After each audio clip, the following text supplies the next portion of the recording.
Emmanuel Macron a-t-il invité Paul Biya, ou le président de la République du Cameroun, quel qu'il soit, au sommet pour la paix prévu à Paris du 12 au 14 novembre prochain, donc c'est-à-dire au lendemain de la présidentielle du 7 octobre prochain. L'ambassadeur de France au Cameroun, Gilles Thibault, a transmis l'invitation en fin de semaine dernière au chef de l'État camerounais.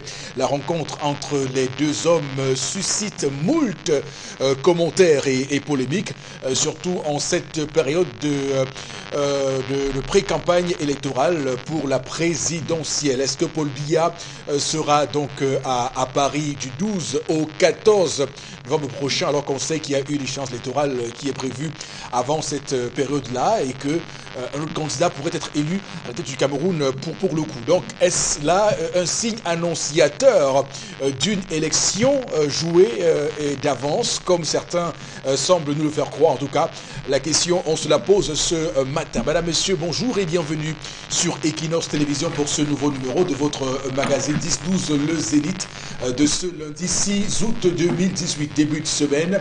Une semaine qui va nous amener sûrement sur cette proclamation des noms des candidats retenus pour la prochaine élection présidentielle, puisque le 8 août, donc demain, est la date butoir prévue par la Constitution. Alors, l'équipe est en place comme chaque matin. D'abord, vous, Chalamel Bachou, bonjour et bienvenue. Bonjour, monsieur Eric Fopoussi Negou. Bonjour à tous les téléspectateurs.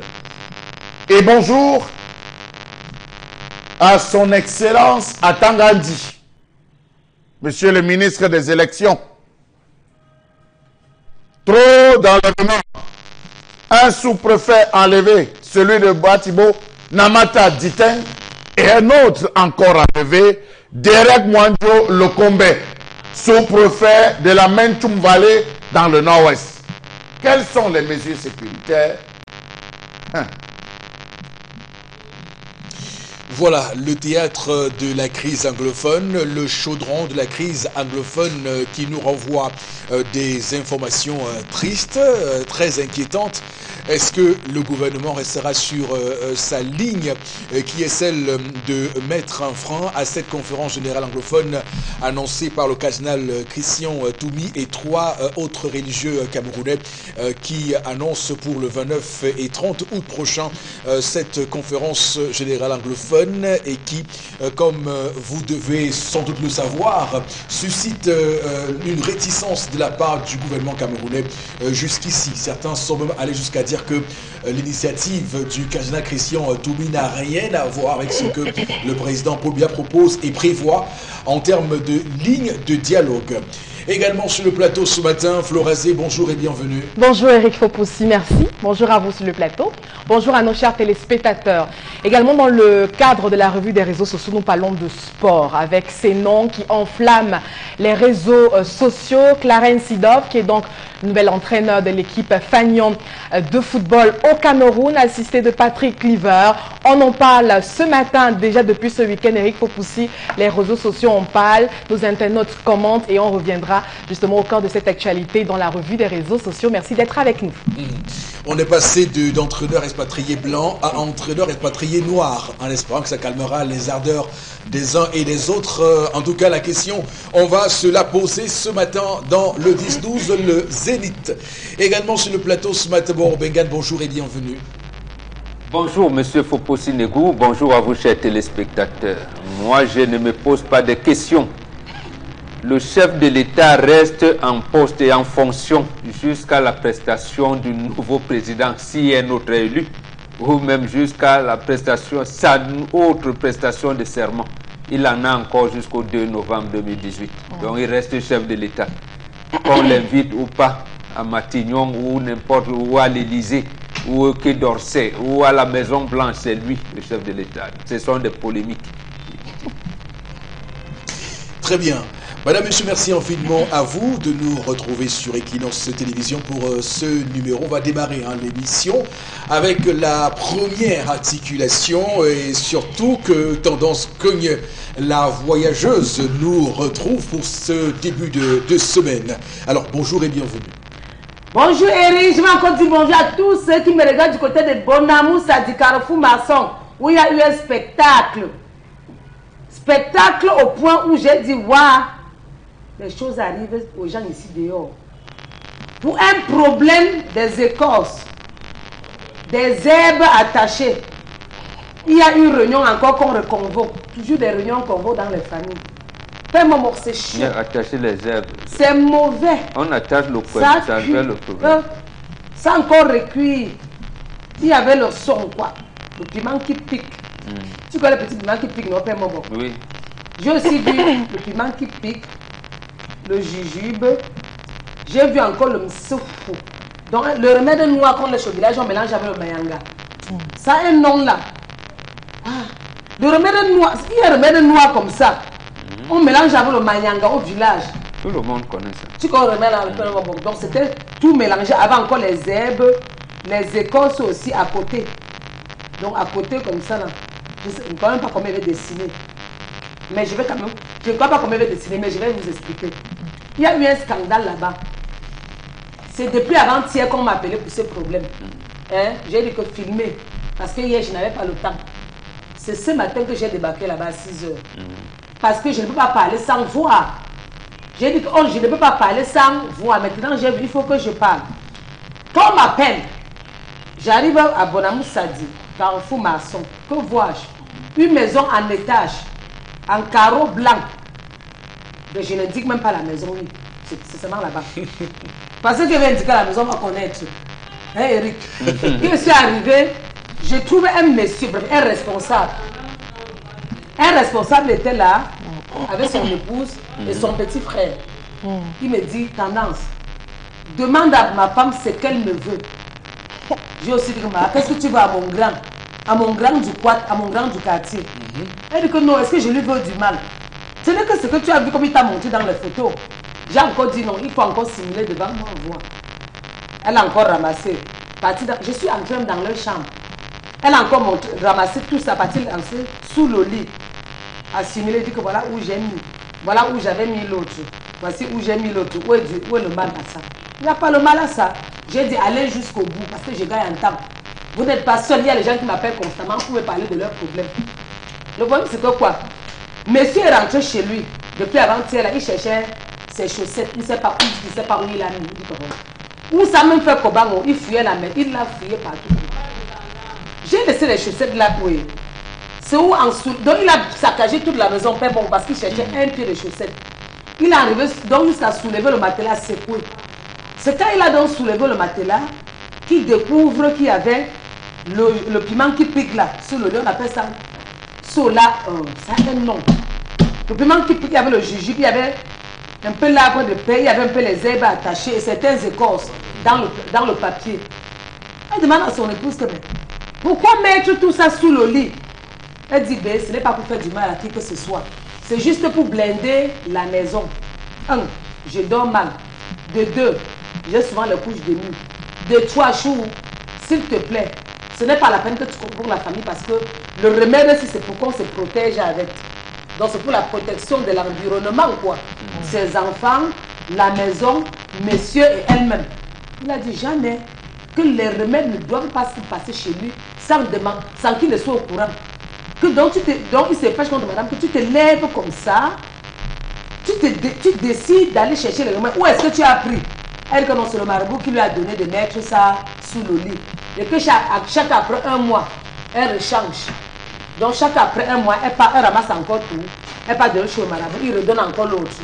Elle vient cacher, elle vient lancer sous le lit. Donc monsieur est scandalisé. Chers téléspectateurs, aider cette femme à résoudre son problème de foyer parce que son mari a dit qu'après la réunion convoquée, elle va encore faire un tour dans sa famille. Le temps pour lui de réfléchir. Qui n'a pas à faire aux femmes qui mettent les remèdes à la maison, qui estiment que ce que sa femme dit là, c'est du bois. Qui ne croit pas en ce qu'elle dit, le bois, mon français, que c'est du bois. Voilà le mot qu'il a dit. Que c'est du bois, qui ne croit pas. Que comment je peux être avec toi à la maison, tu as les couches de nuit, tu ne me dis pas. Tu veux blinder la maison, tu ne me dis pas. Mais ça n'arrangeant les choses que je mets. Et c'est depuis des mois. Si ne tombez pas sur ça, est-ce que tu allais me dire? Point d'interrogation. Je m'arrête là, Eric, et vous avez la parole. Au cœur des gris-gris à l'africaine, au cœur de ces questions qui nous préoccupent ce matin dans l'histoire du jour, le fétichisme. Donc, quelle orientation donner à cette thématique ce matin, madame, monsieur? Nous y sommes avec l'histoire de cette dame et de ce monsieur. Alors, pour ce, je présume que les avis sur cette question vont différer selon qu'on soit de tradition judéo-chrétienne ou qu'on soit clairement dans l'animisme qu'on confère au peuple africain. D'ailleurs, je pense que j'aurai l'occasion sur ce plateau d'avoir les avis des uns et des autres qui devront se positionner sur, comme je l'ai dit, l'orientation donnée à cette histoire ce matin avec cette dame-là. Bon, Bengan, je commence par vous ce matin. Alors, quelle valeur vous donnez aux objets découverts par cette dame découvert par ce monsieur au bas de son lit ce matin, des objets qui ont été placés là par sa femme, par son épouse? Je dirais, toutes les maisons du monde ont ces objets-là. Que vous soyez des traditions judéo-chrétiennes, les crucifixes, les chapelets que vous mettez, c'est quoi? C'est le fétichisme. C'est le fétichisme, cher ami. Donc, ce terme. C'est très fort. Hein, non, pas très fort. Vous pourriez tout de suite. Vous entrez dans les maisons, même de présidents, je vois ça même chez les milliardaires ici, ils font le fétichisme. Et ils pensent que c'est ce que moi je vais donner à ma fille qui est le fétichisme. Ça, c'est faux, archi faux. Si vous dites fétichisme, ça veut dire que tout le monde est dans le fétichisme. Mais, sauf que les termes qu'on emploie ne sont pas les mêmes. Oui, non, justement, on déforme exprès. Parce qu'un crucifix est un objet de piété. Non. Il a dit. La croix, le hank, que moi j'ai créé, qui est un signe de vie, symbole de vie. Vous prenez la croix, qui est symbole de la mort, et même d'une mort violente. Vous dites que c'est ça qui est saint, alors que la vie. Donc, justement, quand ça commence à être galvaudé partout, et justement, on se trouve aujourd'hui que votre Occident judéo-chrétien, que l'Afrique judéo-chrétienne est en perdition. Or, l'Afrique des traditions africaines n'est pas en perdition. Le seul reproche que je peux faire ici à la femme, c'est qu'elle n'ait pas soucié son mari. Et justement, ce n'est pas elle. Quand vous allez en mariage, vous changez de nom. Vous devenez Madame Bengan, Madame Foposi Negou. Même Flora. Tu changes de nom. Donc vous êtes chez quelqu'un. C'est pas vous, c'est pas à la femme de prendre l'initiative. La femme propose à son mari. Il y a un certain nombre de choses. Et justement, c'est parce que le fétichisme judéo-chrétien n'a pas su comprendre notre environnement qu'il y a les couches de nuit. C'est-à-dire? C'est-à-dire que lorsqu'il y avait les couches de nuit, à notre époque, lorsqu'il y en a, et vous venez me voir, vous n'en connaissez plus. Et il n'y a pas besoin de mettre quelque chose sous le lit ou tout ça. Mais quand vous allez faire les neuvaines de prière, le chapelet le matin à 5 heures, quand moi je veux ma femme, il est sur le chapelet. Justement, les couches de nuit vont continuer. Parce que le fétichisme là, de l'Occident, qui veut se dire saint, n'arrive pas à résoudre nos problèmes. Qui reste avec ça là-bas? Ici, le seul problème, c'est ça. Mais je dirais à mon fils, que non, si ce monsieur, si son épouse allait, qu'on voit ce marabout, parce qu'il y a aussi les charlatans. Le terme même marabout, vous l'avez, j'allais dire, dénaturé. Le terme marabout, Jacques Chirac venait voir les marabouts au Sénégal. Et tout le monde dans l'Afrique de l'Ouest, le terme marabout, c'est un grand prêtre. Pour utiliser l'expression que vous connaissez. Moi, je suis le super pape, si vous voulez entrer dans la tradition judéo-chrétienne, parce que j'allais dire, ma consécration dans la tradition africaine dépasse la consécration d'un pape dans la tradition de l'église chrétienne, judéo-chrétienne. Donc, le fétichisme ici, pour que ça soit bien encadré, il faudrait qu'il y ait des initiés qui les fassent. Mais là aussi, même dans notre tradition, il y a ce qu'on appelle les gens qui usurpent le titre. Qui usurpent titre, et il peut arriver que madame soit allée chez un charlatan de quartier qui ne sait même pas lire le jour et la nuit. Il peut les tromper et il peut arriver des situations comme ça. C'est mieux vaut laisser à l'homme la possibilité de le faire. D'accord, très bien.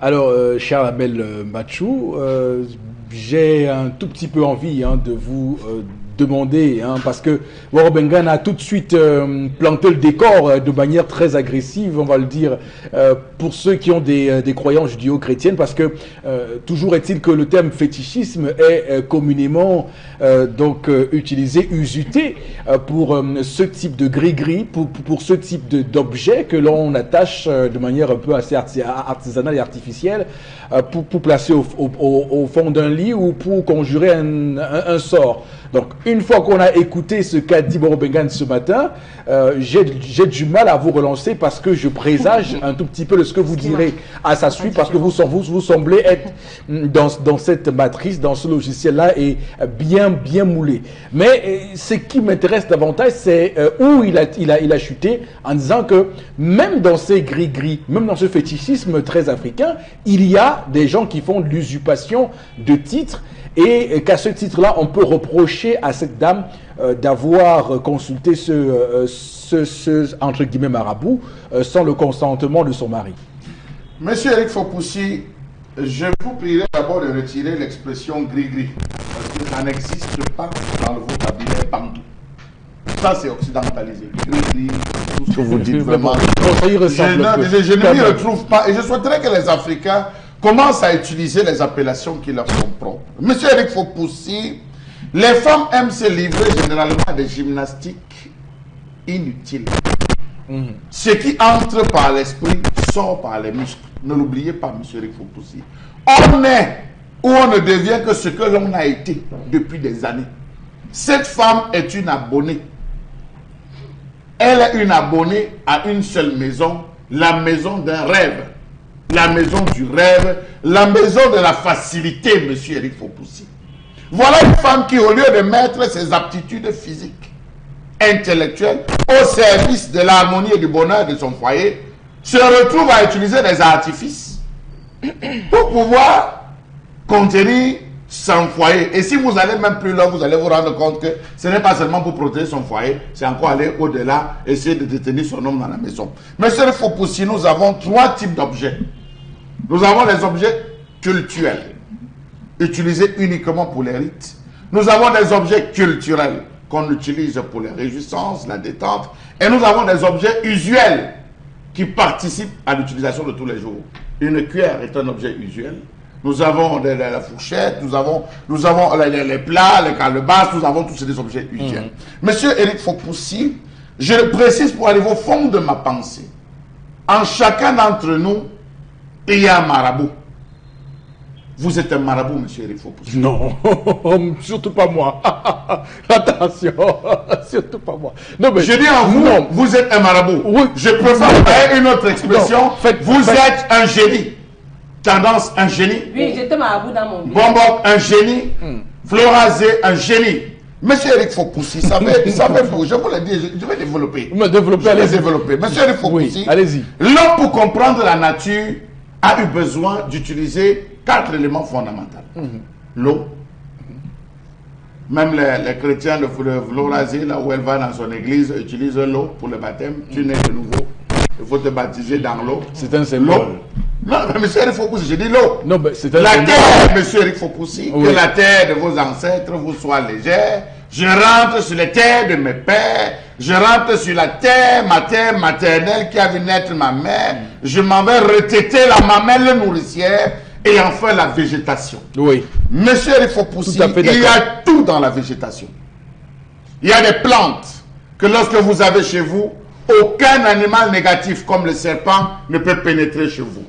Il y a des plantes que lorsque vous avez chez vous, aucun esprit, même survolant avec le balai, ne peut traverser la superficie de votre concession.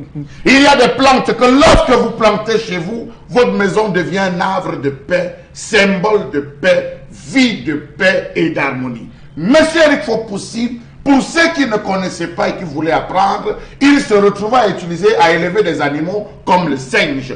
ont contemplé comment le singe se soigne, contemplé comment le singe enlève les poux sur lui, contemplé comment le singe soigne la gale, qu'est-ce qu'il utilise, était-ce le sable comme la poule pour se nettoyer? Monsieur Éric Fopoussi, l'homme bantou s'est inspiré de cela pour pouvoir parvenir à la félicité. Aujourd'hui, il faudrait avoir recours à des gris-gris. Vous ne savez ni comment ça a été composé, ni comment cela a été fait, sur la base de quoi. Il y a des éléments. Dans toutes les concessions où vous entrez, vous allez trouver la citronnelle. Vous allez trouver l'aloe vera. Ce n'est pas nouveau aujourd'hui. Vous avez trouvé l'aloe vera qui était toujours plantée dans les concessions. Vous allez trouver la canne à sucre. Vous allez trouver l'arbre de la paix. Vous allez trouver... Il y a un ensemble de choses, monsieur, il faut pousser. Donc, je veux dire que cette femme, c'est une hybride occidentalisée qui ne maîtrise pratiquement rien et qui se verse, comme Bombog l'a dit, dans un assemblage de choses où il peut avoir du faux, plus que du faux, et on se retrouve à ceci que sa maison deviendra tôt ou tard hantée.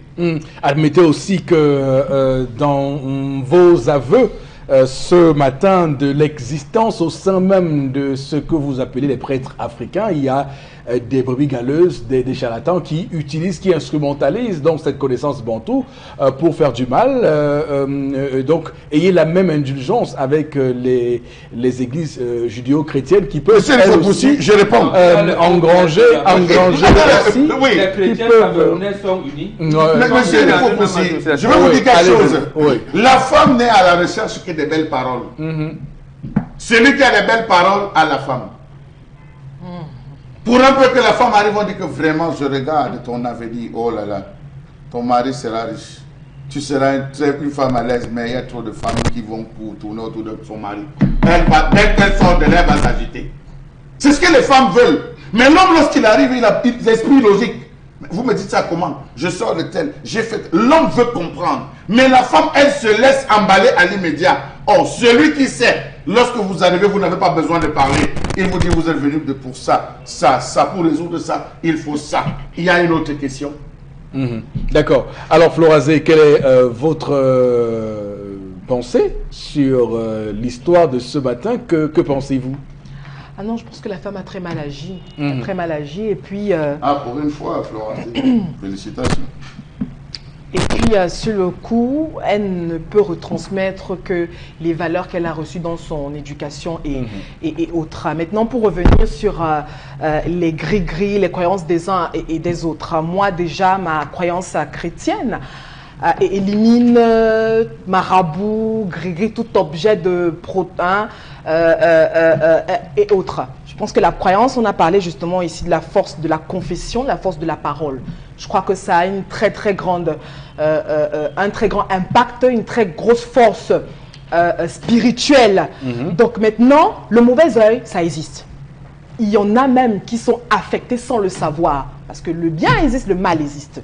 Maintenant, vous pouvez, il y a des personnes initiées, comme Bombok l'a dit, peut-être dans le cadre traditionnel aussi, même dans le cadre chrétien, qui détectent vite. Et même que vous, qui avez la possibilité de ressentir un malaise autour de vous, vous avez la possibilité de vous exprimer. Quitte chez un pasteur, un homme de Dieu, ou alors peut-être chez un marabout. Mais maintenant, moi, ma croyance déjà m'élimine des marabouts et autres. Mais je viens de vous dire que on a notamment la possibilité de sortir de cette... de ce type de problème. Déjà reconnaître que ça existe, l'accepter, et puis maintenant, Éric Fopoussi, on peut vivre en dehors du mauvais œil. On peut vivre toute une vie sans être affecté par les couches de nuit, etc. et tout. Des personnes vous donneront des témoignages. Mais maintenant, la vie de tout un chacun, vous sortez d'où? Vous marchez comment? Avec qui? Ça aussi, ça compte. Peut-être que le monsieur dans ce type d'histoire ne connaît pas réellement avec qui il est. Et peut-être que... le monsieur n'a pas un problème, mais c'est son épouse qui a un problème. Oui, justement. Je dis le monsieur ne sait pas avec qui qui il a pour épouse réellement. Parce que quand on s'engage déjà, je viens pour dire que je m'inscris déjà en faux contre ce type de comportement. Peut-être que le monsieur, lui également, a ses petites tournures de marabout et gris-gris de notre côté. Et peut-être que ça gêne madame, etc., etc. Vous savez, moi, je ne vais pas venir ici bafouer les croyances des uns et des autres. C'est chacun qui reçoit selon sa croyance, Eric. Mais déjà, je m'inscris en faux contre ce type. Parce que je trouve que c'est un peu trop lâche. Alors, chacun reçoit selon son activité, selon sa croyance, son travail. Pourquoi recourir aux objets? Pourquoi recourir à autant de facilité? Quand un homme vous dit que non, ici tu seras riche demain, pauvre après-demain, tu vas accoucher 10, etc. et tout. Pourquoi? Donc même les confessions faites auprès des hommes, je suis contre. Parce que j'estime que chacun est propre. Vous ne confessez pas à l'église chez les Non, prêtres? je ne me confesse nulle part Ça veut ailleurs. dire que vous êtes une mauvaise chrétienne. Je ne me Parce confesse que pas. l'un des principes à l'église, l'un des piliers. L'église ne sauve L'un pas. des piliers clairs. L'église ne sauve pas. La religion ne sauve pas. Je donne ma croyance ici. Je dis donc, non, c'est vous qui m'avez mis dans ce couloir. Laissez-moi m'exprimer. Je vous dis que l'église ne sauve pas. La religion ne sauve pas. C'est une croyance. Et moi, c'est la croyance qui sauve. C'est les actes que vous posez. Et selon une base préétablie. Nous n'allons pas maintenant entrer ici dans la base pour que j'évangélise ou bien que vous m'évangélisez. Ce n'est pas le débat. Mais je viens pour dire que chacun reçoit selon sa croyance. Et puis, ma croyance chrétienne déjà met en brèche, je dis bat en brèche tout ce que la femme a fait, c'est-à-dire recourir à l'homme qui va vous guider, vous lire les doigts de la paume de la main, vous dire si ça, je trouve que c'est un peu être trop lâche et un peu céder à trop de facilité parce que chacun est son propre maître. D'accord, très bien, Flores, on a bien compris quelle est votre position sur ce sujet. Je l'ai dit, hein, que chacun interviendrait selon ses croyances et on le voit très bien, le temps est donné depuis lors. Alors, Tendance Cogne, quel est toi ton avis sur le sujet? Parce que là, c'est clair que tout le monde est attiré la couverture de son côté pour parler trivialement ce matin. Je comprends la femme. Maman, je te comprends, hein, je te comprends. Toi au mais non, je la comprends. C'est l'homme qui veut prendre mal. Oui. Est-ce que c'est le charme qu'elle t'a donné? Non. Elle n'a pas donné un charme. Quand on se sent menacé. Toi, tu as vérifié ça comment? Non, ce n'est pas le charme, pater, parce que tel que j'ai vu, il y a les écoles que moi je connais au village. Et les écoles que moi me connaissent souvent que quand tu arrives au village, on te donne son, on dit mange 7 grains. On te dit mange 7.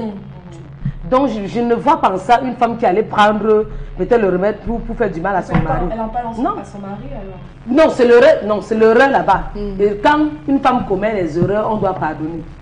Ne fais pas de ça un problème jusqu'à tu dis que tu vas convoquer toute une famille. Si tu convoques la famille, ça veut dire que tu cherches les problèmes depuis. Tu cherches les problèmes depuis.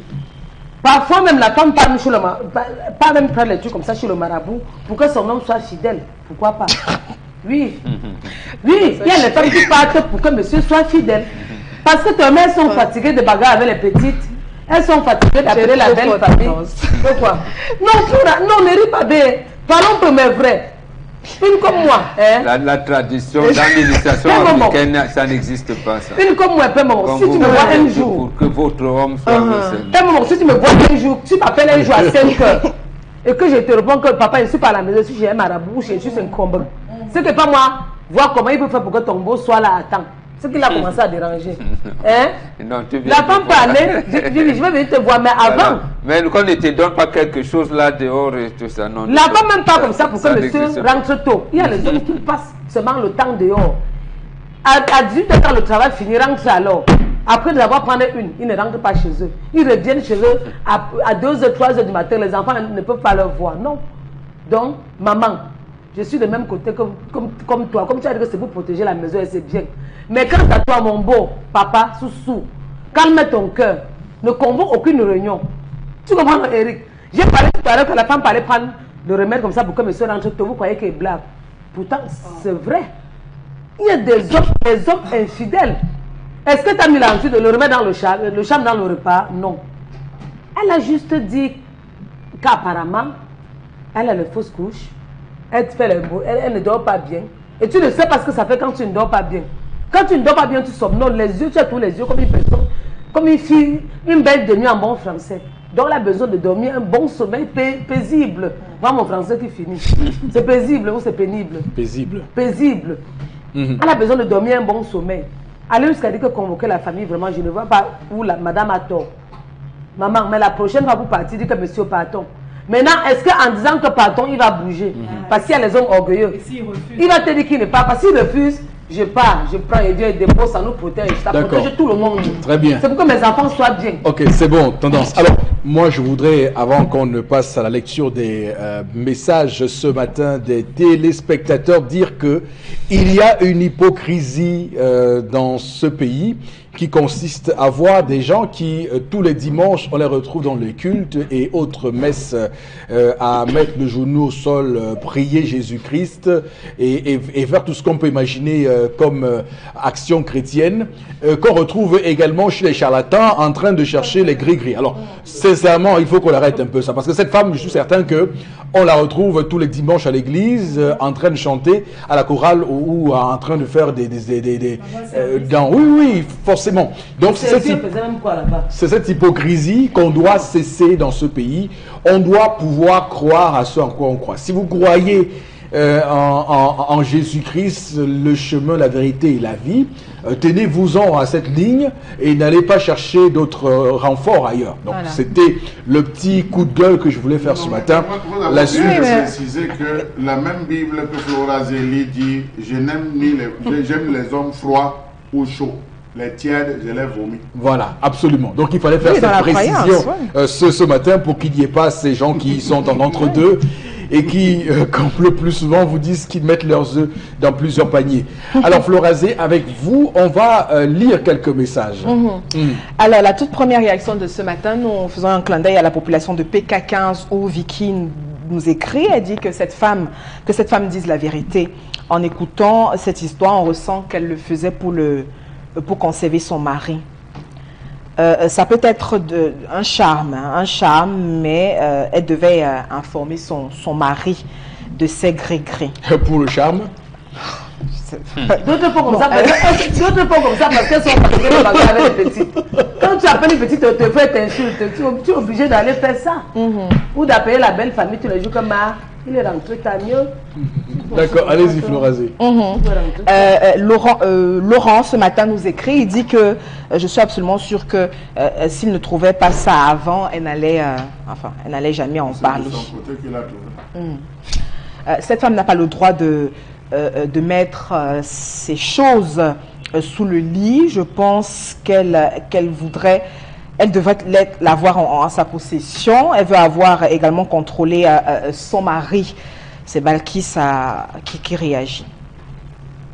Autre, le fétichisme ne va jamais être une valeur assurante dans ce monde. Donc on arrête un peu. Voilà, juste la voix de Dieu. C'est Nguele qui réagit à Agnala. Et puis Gabrielle également réagit ce matin. Elle ne doit pas faire ces choses sans son mari. Si c'était moi, je n'allais pas réfléchir. Elle me doit des explications. D'accord, merci beaucoup Florazé, merci beaucoup aux téléspectateurs pour ces différents messages. L'émission se poursuit. 10-12, le Zénith, à tout de suite.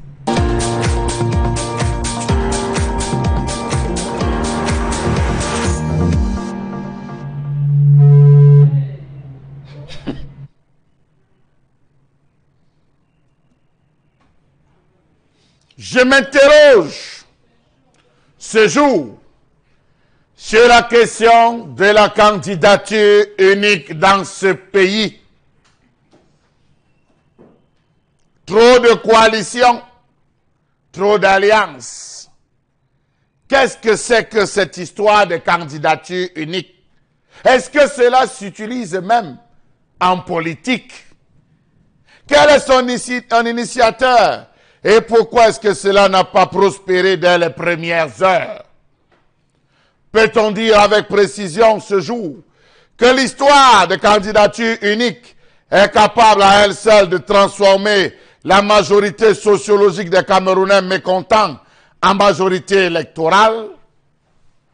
Peut-on dire avec précision qu'il pourrait y avoir un candidat unique dans cette élection alors qu'en ce moment même, presque tous les partis de poids sont convaincus d'être très bien implantés sur le terrain et commencent à se convaincre que s'il y a coalition à faire, c'est leur parti qui devra la conduire.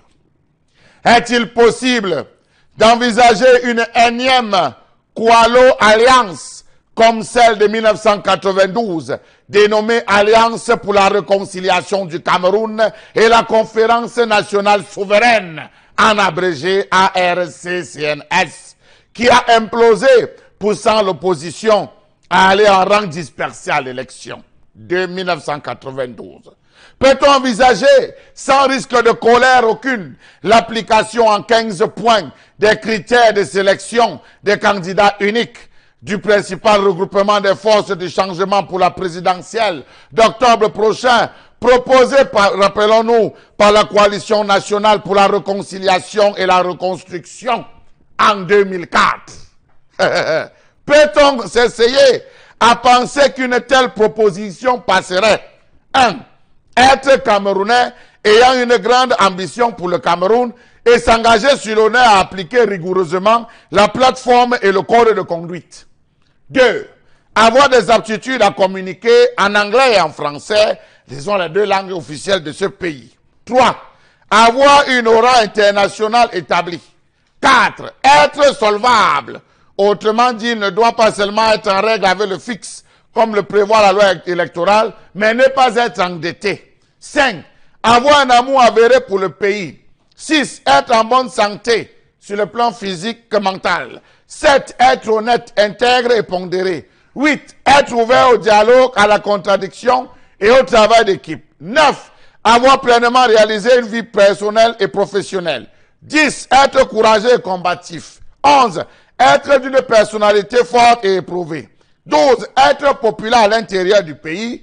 13. Avoir démontré son engagement et son militantisme sans faille pour le changement. 14. Justifier les capacités managériales éprouvées. Et enfin, 15. Être tolérant. Question. Quel candidat dans le processus d'unicité des forces s'abstiendrait dans le cadre de la stratégie unitaire de l'opposition pour l'alternance au sommet de l'État de revendiquer l'indépendance de sa formation politique? Question. L'opposition camerounaise a-t-elle acquise une certaine maturité lui permettant de transcender les égaux pour désigner un candidat unique pouvant battre Paul Biya en octobre prochain? Comment comprendre le fait que nous sommes à quelques mois de la campagne présidentielle et qu'à ce jour, l'opposition camerounaise parle tantôt de coalition, tantôt d'alliance? Le projet, c'est quoi? Ou alors candidat de large consensus? Comment comprendre qu'à ce jour, chacune des formations politiques de l'opposition sous cap se considère comme étant la solution, même si officiellement elle dit le contraire? Comment comprendre le fait pour certains candidats de demander aux autres de s'aligner derrière eux sans être eux-mêmes prêts à s'engager éventuellement derrière un autre si on le décide? Comment comprendre toute cette bataille qui se livre entre des militants sur les réseaux sociaux qui pèsent des leaders qui estiment qu'ils doivent être membres de la coalition? Rappelons-nous qu'au dernier meeting de Bouddha, un candidat à la présidentielle avait déclaré qu'en 1992, ni John Fundi a gagné l'élection présidentielle devant les traîtres de l'opposition. Il ne faut pas qu'on vienne vous tromper en vous faisant comprendre que pour gagner l'élection présidentielle, il faut un candidat unique de l'opposition. Fin de citation. Ça, c'est en 2018. Comment comprendre qu'à l'heure où les Camerounais veulent le changement, les leaders des partis politiques disent de l'opposition ou dit de l'opposition, considèrent qu'elles sont la seule solution envisageable dans la perspective d'une candidature unique de l'opposition? Ne serait-il pas plutôt judicieux de travailler au préalable à la mise en place d'une structure commune dédiée à l'observation des bureaux de vote plutôt que de parler de candidat unique? Je m'interroge, je vous interroge. Candidat unique, vous y croyez, monsieur Eric Fopoussin? Le candidat unique, on va le dire, n'est pas le candidat d'un large consensus. Donc le terme déjà candidat unique en soi est un germe contre ce que nous appelons la démocratie. Donc normalement, au cours d'une élection, on n'a pas vocation à exiger un candidat unique issu de l'opposition, parce que de toutes les façons, même si on le fait, le pouvoir en place pourra toujours susciter à côté une autre candidature qui viendra bloquer cette candidature unique. Mais on peut entendre le discours d'un candidat de large consensus d'une coalition, parce qu'en 92, il faut le dire, il n'y avait pas de candidat unique d'opposition, il y avait d'autres candidats, en plus de Nigel Fundi de l'Union pour le Changement et Paul Biya. Donc il faut faire cette précision au tout début de cette histoire. Alors bon, Bengan, on parle beaucoup de cette coalition. Ma première question, avant qu'on entre au fond, est-il trop tard, déjà trop tard, pour faire une candidature de large consensus? l'opposition. Que dit l'opposition? J'ai l'impression que nous voulons donner, interpréter des choses dans nos têtes. Par exemple, Charles parle de candidat unique. Personne n'a jamais parlé de candidat unique de l'opposition. Il n'est pas encore tard de parler, comme vous avez dit, d'un candidat consensuel ou alors au groupe, je veux dire, des groupes de partis se coalisent pour investir un candidat. C'est pas tard. D'un de deux, c'est même ça la procédure. La procédure voudrait quoi? Voudrait que les candidats, ou alors les partis qui ont investi des candidats, déroulent leurs grandes orientations, parce qu'on ne va pas pour enlever Biya, on va pour changer un système. Qu'est-ce qu'on reproche à ce système? Qu'est-ce qu'on veut apporter comme alternative? Il faudrait que chaque parti qui a son identité propre puisse dérouler ce qu'il pense être bon. Et là maintenant, les partis qui pensent avoir les mêmes orientations idéologiques vont donc coaliser. Alors, donc je pense qu'il faut qu'on le dise clairement aux Camerounais. Mais quand on vient avec des schémas stéréotypé. On va donner l'impression que, ah oui, mais il n'y a même rien, il n'y a même personne au pays. Parce que même les membres du RDPC appellent à une candidature unique, ce qui est tout à fait extraordinaire. Ce terme est venu justement du parti au pouvoir pour montrer que l'opposition est divisée. Et ça discrédite l'opposition. Et ceux de nos compatriotes qui n'ont pas une maturité politique, ils vont dire, ah oui, mais eux aussi, pourquoi ils ne peuvent pas s'entendre? D'accord. Bon, pour qu'on comprenne bien la différence qu'on doit faire ce matin entre candidat unique et candidat de l'âge consensus, qu'est-ce qui s'est passé en 92? Non, d'abord, je voudrais que Charles Hammer révise ses propos. Oui. L'ARC-CNS, l'Alliance pour la reconstruction du Cameroun par la Conférence nationale souveraine, ne s'est pas disloquée. Justement, était conduite par Ndom Michel et Michel Tekam. C'est eux qui ont investi Frundi, le candidat du SDF. Il ne s'est jamais disloqué. Justement, et ils ont même parlé de victoire volée. Même à Keremouna maintenant, qui était dans cette logique, il nous a donné les chiffres en disant ça a été, le Frundi a gagné la présidentielle de 92. Mais il n'a pas pu accéder au pouvoir. Et ça n'a pas été, ça n'a pas disloqué. Donc, ça a réussi. Et justement, ça a apporté ce que vous redoutez tout à l'heure. Le système a verrouillé. Comment contrôler le processus électoral? C'est-à-dire du vote jusqu'à la proclamation des résultats. Il y en a, j'avais dire, moi je tire un coup de chapeau à l'opposition camerounaise parce que c'est vrai, les partis n'ont pas encore déroulé leur programme parce que la liste, vous l'avez dit tout à l'heure, qu'on a encore 2 jours, je pense, pour connaître. Et là, chaque parti montre qu'il réfléchit, que les groupes de Camerounais sont en train de réfléchir et il faudrait donc arriver à un moment où 2 ou 3 peuvent coaliser pour nous donner un candidat. Ce candidat a-t-il les moyens, aura-t-il les moyens? Je n'en sais rien, là c'est autre chose. Mais au moins sur la portée du discours et les propositions, il faudrait que les Camerounais sachent ce que leurs compatriotes leur proposent, ceux qui aspirent à gouverner le pays. Ceux qui aspirent à gouverner le pays, il faut aussi dire que les partis d'opposition n'ont pas vocation normalement à se réunir. L'opposition peut avoir plusieurs tendances. Absolument, ça doit même avoir plusieurs tendances. Voilà. Absolument. Donc c'est pas, j'allais dire, c'est pas une tare, c'est pas un reproche qu'on peut faire à l'opposition. Ce n'est pas possible. Si moi, j'ai un parti traditionnaliste africain, je vais m'allier avec quoi aux autres? On parlait souvent des partis démocrates chrétiens, des partis tant. Le Front islamique du Salut pouvait s'allier avec qui en Algérie? Avec personne. Donc, j'ai dit, je peux créer un parti et dire, je vais redresser le Cameroun à travers les lions indomptables du Cameroun.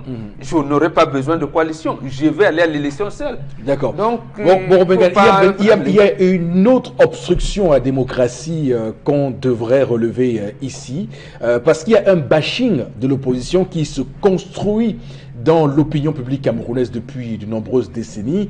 L'opposition circulait, il n'y a rien à voir, ce sont tous des bonariens, alors que c'est un discours que le pouvoir instrumentalise. On l'a vu tout récemment avec le G20.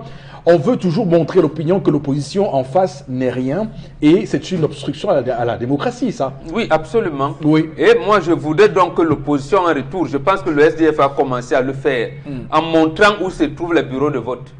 dans les casernes militaires des chevaliers traditionnels et à la présidence de la République. Il faut commencer à dénoncer cela et à continuer en portant même plainte contre la candidature du RDPC. Puisque de nous dire là, et là vous répondre à votre première question, pour voir si les institutions de la République peuvent dire la vérité au président en place, en lui disant que votre candidature est invalide, par exemple, au regard des dispositions de l'article 7, alinéa 4 de la Constitution du Cameroun.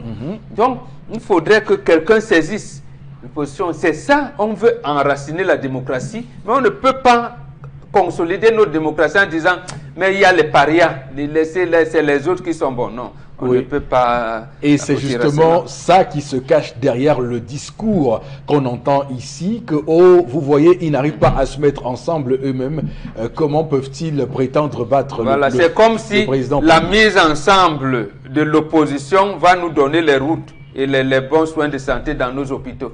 Comment l'opposition qui se met ensemble va faire en sorte que le RDPC, ses partis alliés, nous donnent des lycées dans le Grand Nord et va, j'allais dire, enlever des ravisseurs, des sous-préfets qui ont été kidnappés. Tout à fait. Voilà. Donc, l'opinion doit être vigilant, fait très attention à tous les discours qui sont prononcés en ces temps-ci. Je dis encore, il y a beaucoup de membres du RDPC qui disent il faut une coalition l'opposition. Je me demande comment on peut être dans un combat et penser stratégie pour l'adversaire. Alors, si on le fait, c'est que derrière, il y a quelque chose qu'on veut... non, ça veut dire, comme vous l'avez dit, ils ont infiltré. Ils ont envoyé les gens au sein de l'opposition qui vont jamais aboutir à la candidature. Voilà, donc c'est cette instrumentalisation qui pose problème. Alors, Florazé, vous, sur la question, qu'est-ce que vous dites? Non, mais je crois qu'à cause de ces pertes en vitesse, notamment liées à l'opposition camerounaise depuis déjà le dernier scrutin, je crois que le besoin aussi se ressentait auprès même des observateurs du peuple qui se demandaient est-ce que ces formations politiques ne peuvent pas notamment se mettre ensemble à la question de la coalition pour être en contrepoids assez lourd et fort justement pour briser le système en place. Et même qu'on revient maintenant avec l'actualité en cours, avec justement les récents événements politiques qui se déroulent, et puis on est un peu perdu. Parce que moi, je suis de ceux qui pensent également que cette coalition ou bien cette union pouvait être un moment très fort même pour la vie politique. Et puis de reconnaître quand même que l'opposition qui, depuis plusieurs temps déjà, plusieurs années, est partie en rang dispersé, n'a pas toujours eu une consécration assez politique. Mais je ne vais pas dire que... L'opposition n'a pas vocation à aller en rang unique. Oui, je sais, mais je ne dis pas que oui. Ça ne se passe je ne dis pas que oui, mais je ne dis pas. Mais je ne dis pas que parmi les candidatures déclarées, ou bien même parmi cette opposition, qui n'a pas quand même des têtes pensantes et qui n'est pas un enjeu sur lequel on peut se reposer, je ne le dis pas. Mais la question, elle est là, elle est principale et importante. Sur qui devons-nous nous reposer quand on parle d'opposition au Cameroun? Parce qu'il y a déjà une amalgame qui se joue. Et puis maintenant, on a l'impression qu'il y a des uns et des autres qui se foutent pas mal du peuple, qui, lui, connaît ce qu'il veut. Donc, mais maintenant, il faut aussi, on a quand même besoin des personnes fiables.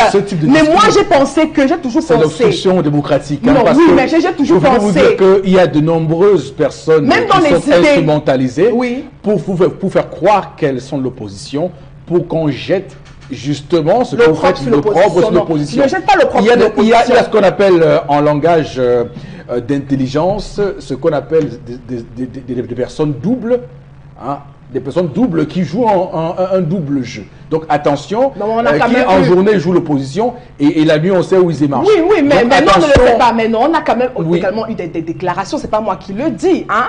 On a quand même des formations politiques qui n'ont pas été,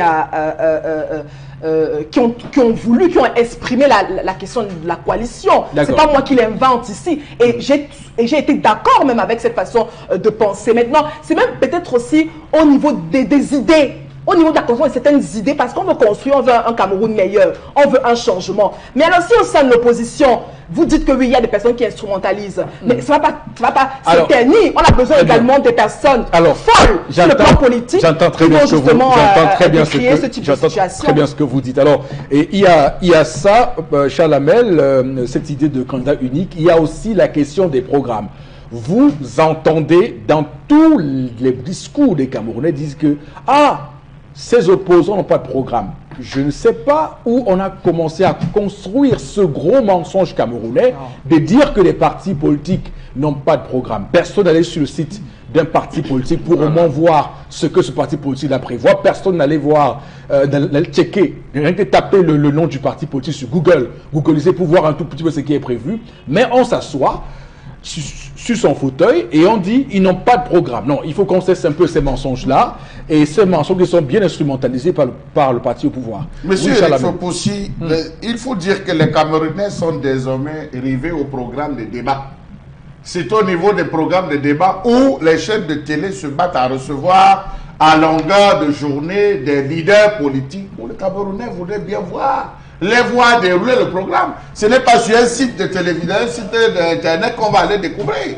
Lorsque vous avez la chance d'avoir Maurice Kamto à Keremouna sur le plateau, c'est là où il doit dérouler son programme. Ne demandez pas au Cameroun d'acheter les livres pour aller fouiller les programmes des gars. Si vous avez un individu sur un plateau qui vient vous dire que concernant vous allez faire comment, il dit que c'est lorsque je serai au pouvoir que je vais discuter avec le peuple. Lorsque je serai au pouvoir, on va voir avec le peuple comment faire.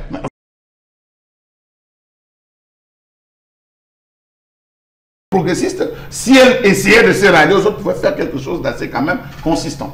D'accord. Alors, je voudrais faire une précision et vous répondre sur la question des programmes. Les débats télévisés, et ça je le dis encore clairement, n'ont pas vocation à faire ce que vous dites. Maintenant, le journaliste qui a un débat télévisé peut aller chercher dans le site d'un candidat une mesure qu'il propose et lui demander, vous dites que vous voulez faire la même chose. C'est pas la même chose.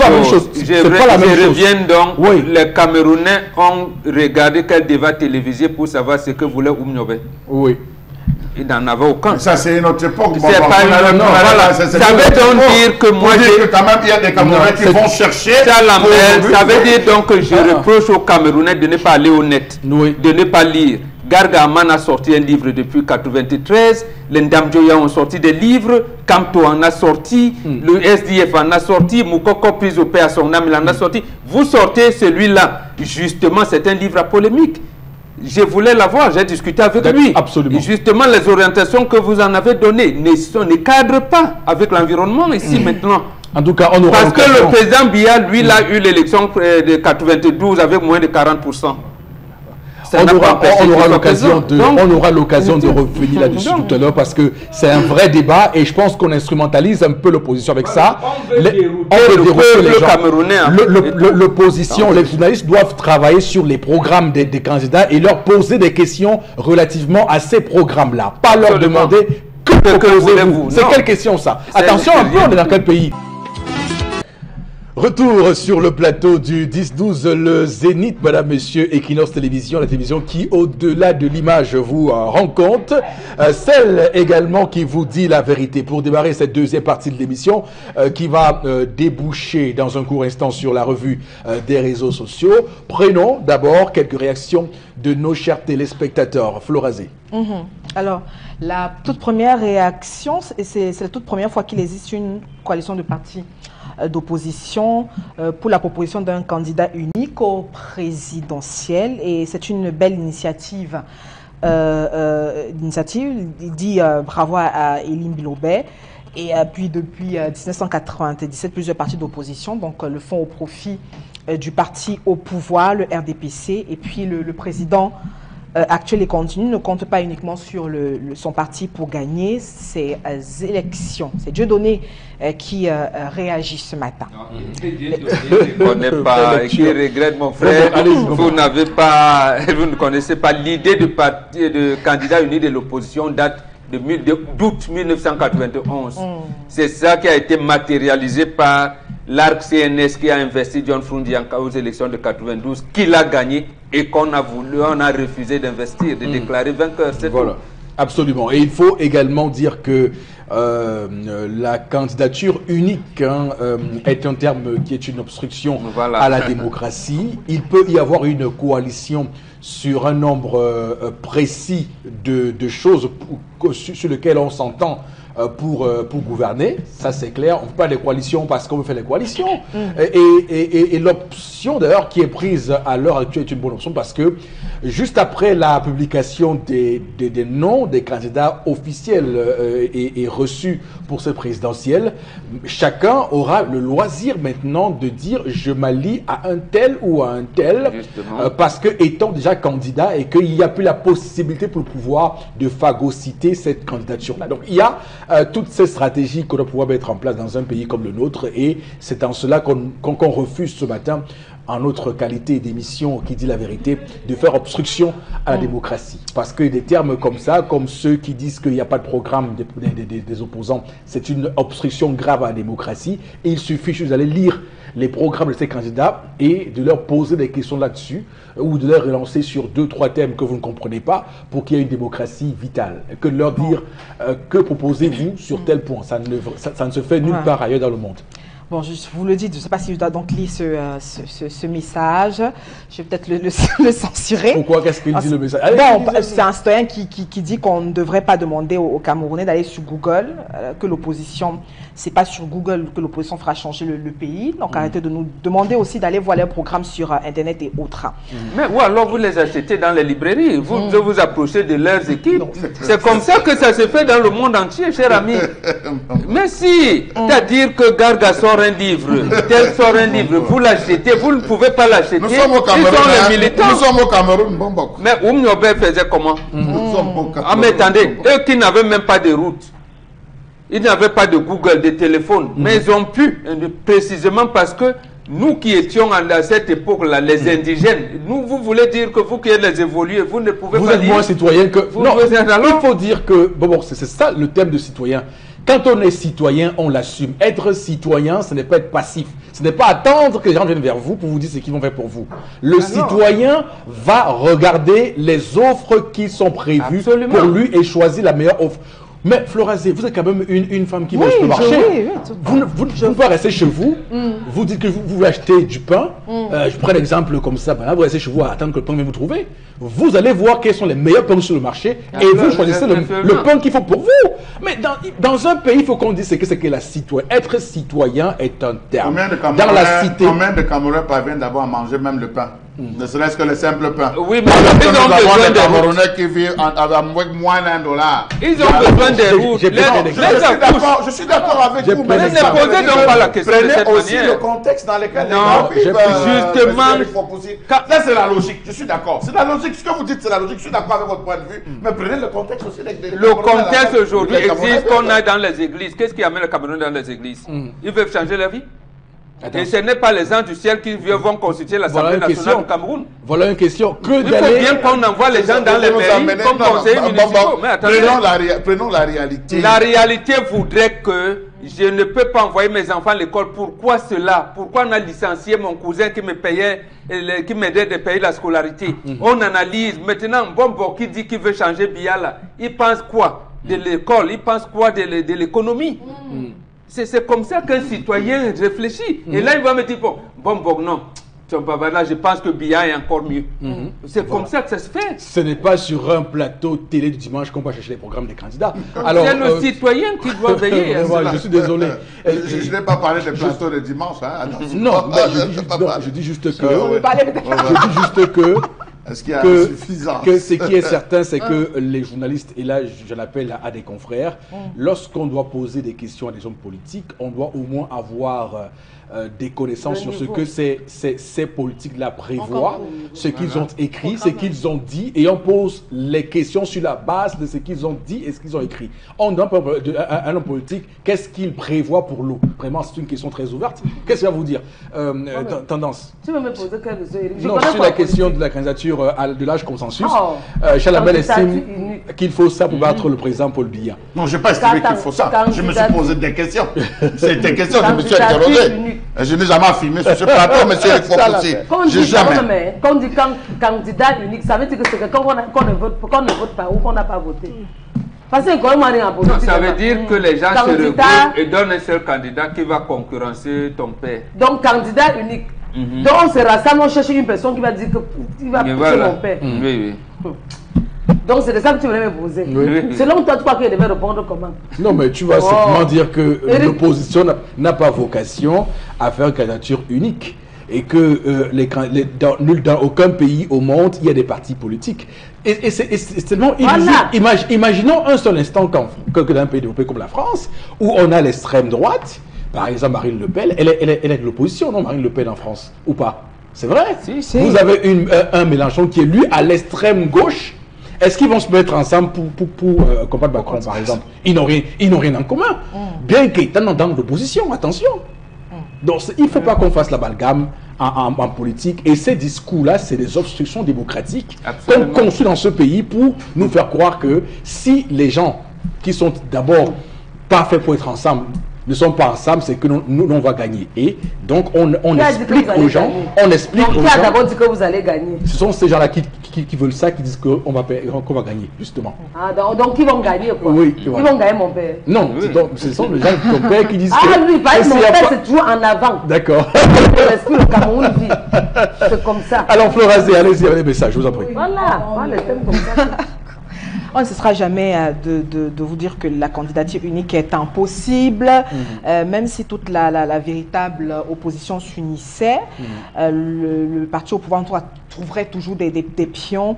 Et puis par contre, la coalition est possible et ce sera donc effectif cette large coalition gagnante que prépare Maurice Kamto, donc ne concerne d'ailleurs pas uniquement les partis d'opposition, mais également le pays, tous les pays au monde. La société civile. Voilà. Oui, absolument. Alors, il faut dire aussi sur la question des programmes, j'aimerais le dire, la plupart des candidats ont des sites internet. La plupart des candidats, je ne vais en citer aucun. Donc, abonnez-vous aux newsletters. Chaque matin, ils envoient, j'en ai peut-être 3 ou 4 candidats. Merci qui envoient chaque matin des Ils newsletters. sont sur WhatsApp, ils font de tout. Mais tu cliques là pour savoir ce que proposent les gens qui veulent diriger mon pays. Ils disent que non, on n'ira pas sur Google. Donc, chaque matin, je reçois des propositions et tout. Donc, j'essaie de lire et voir qui dit la vérité. J'ai pris. Oui, il y a des newsletters et chaque matin, c'est pour vous dire la vérité. Oui, Florazé.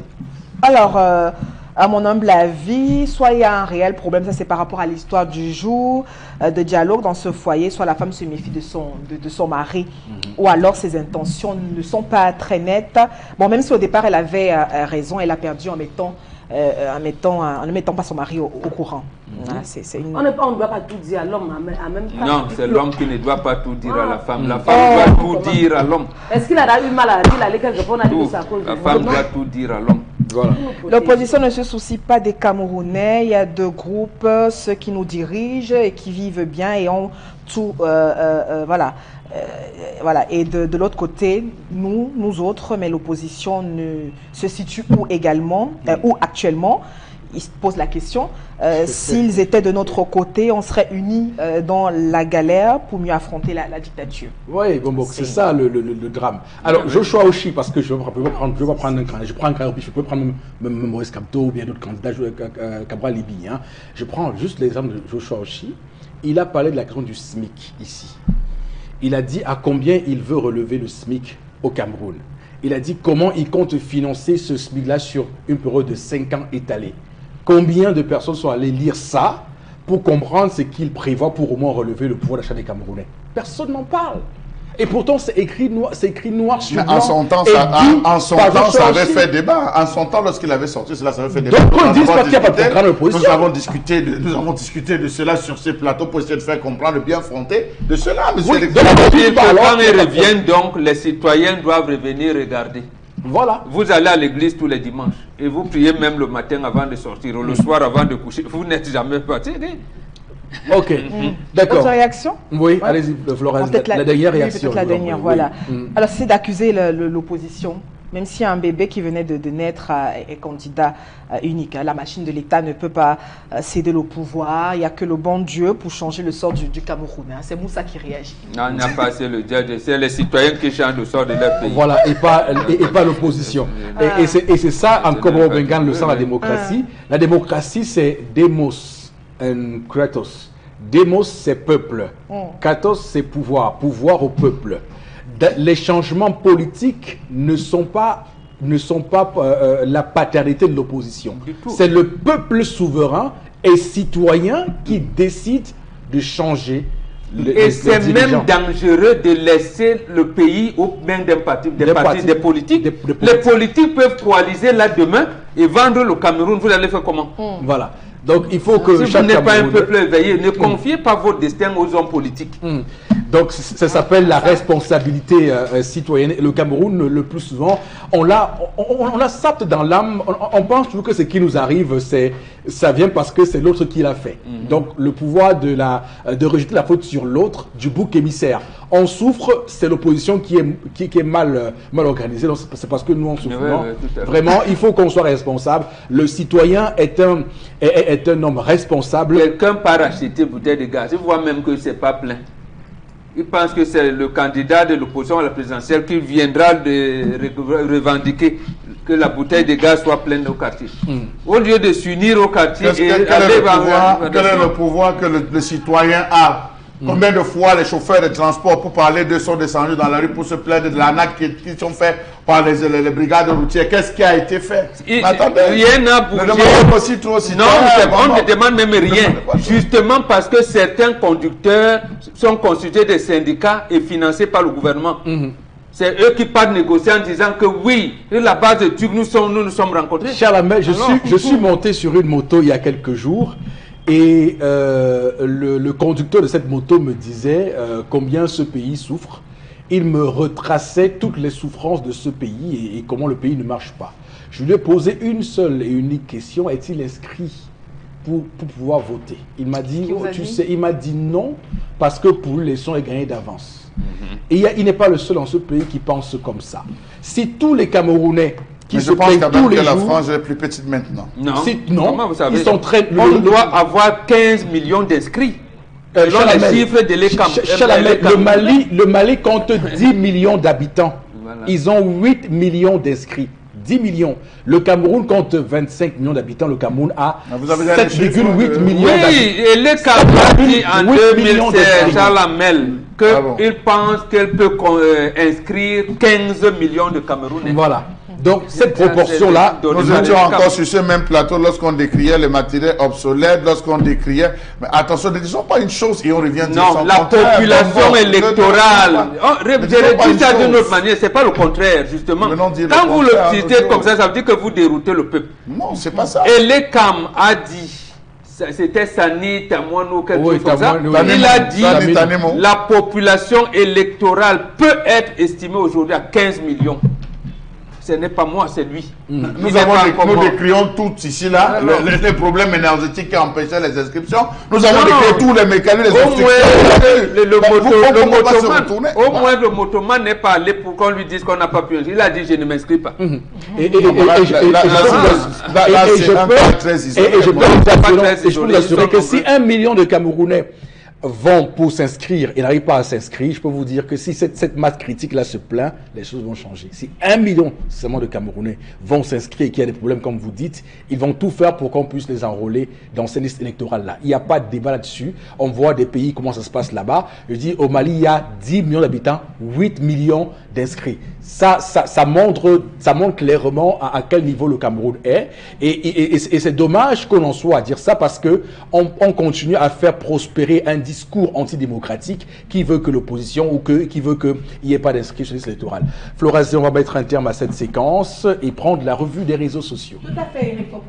Et pour ce lundi, nous avons 2 informations buzz sur la toile. La toute première, elle est sportive. Et demander à un entraîneur, vous l'avez, la sélection nationale Fagnon de football au Cameroun a donc un nouvel entraîneur, Clarence Seedorf. Il n'est pas seul. On le rappelle, il est assisté ou sera assisté sur les bancs de touche par son compatriote et coéquipier de l'équipe nationale de Hollande, Patrick Kluivert. Et on rappelle que c'est ce week-end au cours d'une conférence de presse donc convoquée par Pierre-Ismaël Boumpat, organisée donc ce samedi, comme je disais, qui a indiqué par ailleurs que c'est après une audition de professionnels chevronnés et sur les très hautes prescriptions reçues qui ont donc permis de concrétiser le recrutement de Clarence Seedorf. Alors avec un contrat de 2 ans, un salaire mensuel d'environ 63 millions de francs CFA pour les deux, les Camerounais en tout cas sur la toile, apprécient certains qui apprécient, mais d'autres également. Le débat reste levé quant à la nationalisation de nos entraîneurs par rapport justement à la sélection nationale. Mais l'information, elle est là, Eric Fopoussi, et voilà donc ces deux visages au sein de la tanière des Lions. Bon, Bengan, la question c'est pour vous que je la pose en premier. Je sais pourquoi je vous la pose en premier. Alors, comment vous avez accueilli cette annonce d'abord du ministre Bidonkwat et comment vous trouvez les deux noms qui ont été avancés? D'abord, l'annonce, quand j'ai arrivé, j'ai constaté que le président Paul Biya est resté dans le football. Il a changé de tactique. Donc, vous savez, on parlait de plan tactico-technique, il a changé. C'est lui qui disait qu'il voulait un entraîneur expatrié blanc. Maintenant, il change de tactique. Voilà, il dit un entraîneur expatrié noir. Donc, c'est première chose. Deuxième chose. La couleur de peau change, voilà. Mais on reste expatrié. Voilà, tout à fait. Un expatrié, on reste expatrié. Oui. Il ne faut pas que non, les Camerounais sont là. Non, ils auront la grosse tête. Voilà, peut-être sont très jeunes. Ils auront la grosse tête. Maturité. L'autre chose, j'ai vu certains de nos confrères dire on a taclé Maître Happy. Tacle irrégulier. Non, ce n'est pas ça. C'est-à-dire, il faut dire que le chef de l'État fait le mauvais jeu. Ce n'est pas compliqué à dire. Justement, c'est ce que disait Chalamel tout à l'heure. Comment la direction administrative et financière des équipes nationales est encore logée au ministère en charge des sports? Ça veut dire que le chef de l'État reste dans le décret de 1972 qui dit que l'équipe nationale Fanion du Cameroun est la propriété de l'État du Cameroun, qui le gère à travers le ministère en charge des sports. Et le chef de l'État qui est à la manœuvre, c'est même le vrai patron de l'équipe. Donc la Fédération camerounaise de football n'est là que pour valider les choix. Malgré les lois de 96, tout récemment en 2017, 97, 2011, 2017 et 2018 encore, ils viennent encore de modifier cette loi. Donc, non. Et là, qu'on laisse Maître Happy tranquille, ce n'est pas de son ressort. On lui dit ici. Quelquefois même il envoie un papier en tête de la FECAFOOT. C'est ce qui a fait qu'il y a Mohamed Amilong. Lorsque ça concernait l'équipe nationale, pour me faire sponsoriser, et dit maintenant, gars, allez discuter là-bas en haut. Quand ça va venir, je vais valider. On lui dit, prends tel. Et c'est même par rapport à cela qu'on a dit à la présidence que non. Lorsqu'on choisit un entraîneur, c'est le même entraîneur qui choisit son adjoint. Quelquefois même le préparateur physique. Voilà. Donc, qui vient avec son staff. Laissez le Maître Happy tranquille. Non, Maître Happy n'est pas Noël Le Graët à la Fédération même quand il faut auditionner, je me rappelle encore quand on recrutait Clémente. Oui. Quand les Michel Kaham venaient, ils avaient même formé, comme disait Chalamel, une coalition pour dire que non, choisissez un entraîneur camerounais. Avec Jules Nyonga et... quand ils arrivaient au hôtel du Tonton, on lui disait, acceptez-vous d'être un adjoint d'un expatrié? Michel Kaham a dit non. Il dit, bon, l'entretien ne continue plus. Il dit, Jules Nyonga, acceptez-vous être un adjoint d'étranger? Il dit non, rentrez. Manga Ongene a dit non. Donc c'est là. Cette coalition malheureusement qui a échoué. Non mais il faut dire, et c'est ça, Began, le véritable problème, parce qu'à un moment donné, est-ce qu'il y a un moyen de sortir de ce logiciel? Puisque j'aime beaucoup la une de l'Œil Sahel ce matin, qui dit que 2019 risque d'être comme 72, qu'on risque d'organiser une Coupe d'Afrique des Nations et sortir en quart de finale, avec ce type de décision qu'on prend sans aucune logique sportive. Mais justement, parce que dans bientôt, comme on le recrute là, oui, l'entraîneur qui venait de partir, on a, je pense, une ardoise d'environ 100 millions à payer. L'entraîneur Hugo Bros, je pense, oui, il va saisir la FIFA et on va lui payer son argent. Et eux, c'est 63 millions voilà, tous les mois par mois. Tous les mois, c'est extraordinaire. Imaginez donc que vous résiliez son contrat de manière, vous aurez au moins 250 millions à payer et vous allez payer. Absolument. Donc Hugo Bros, qu'ils apprêtent. Et c'est là où Maître Happy doit laisser la présidence. Continuer à gérer. Même l'argent. Alors, Chalamel, comment vous avez accueilli cette double nomination de ces Néerlandais à la tête de l'équipe du Cameroun? Monsieur Eric Fopoussi, il faut préciser que j'ai été très surpris.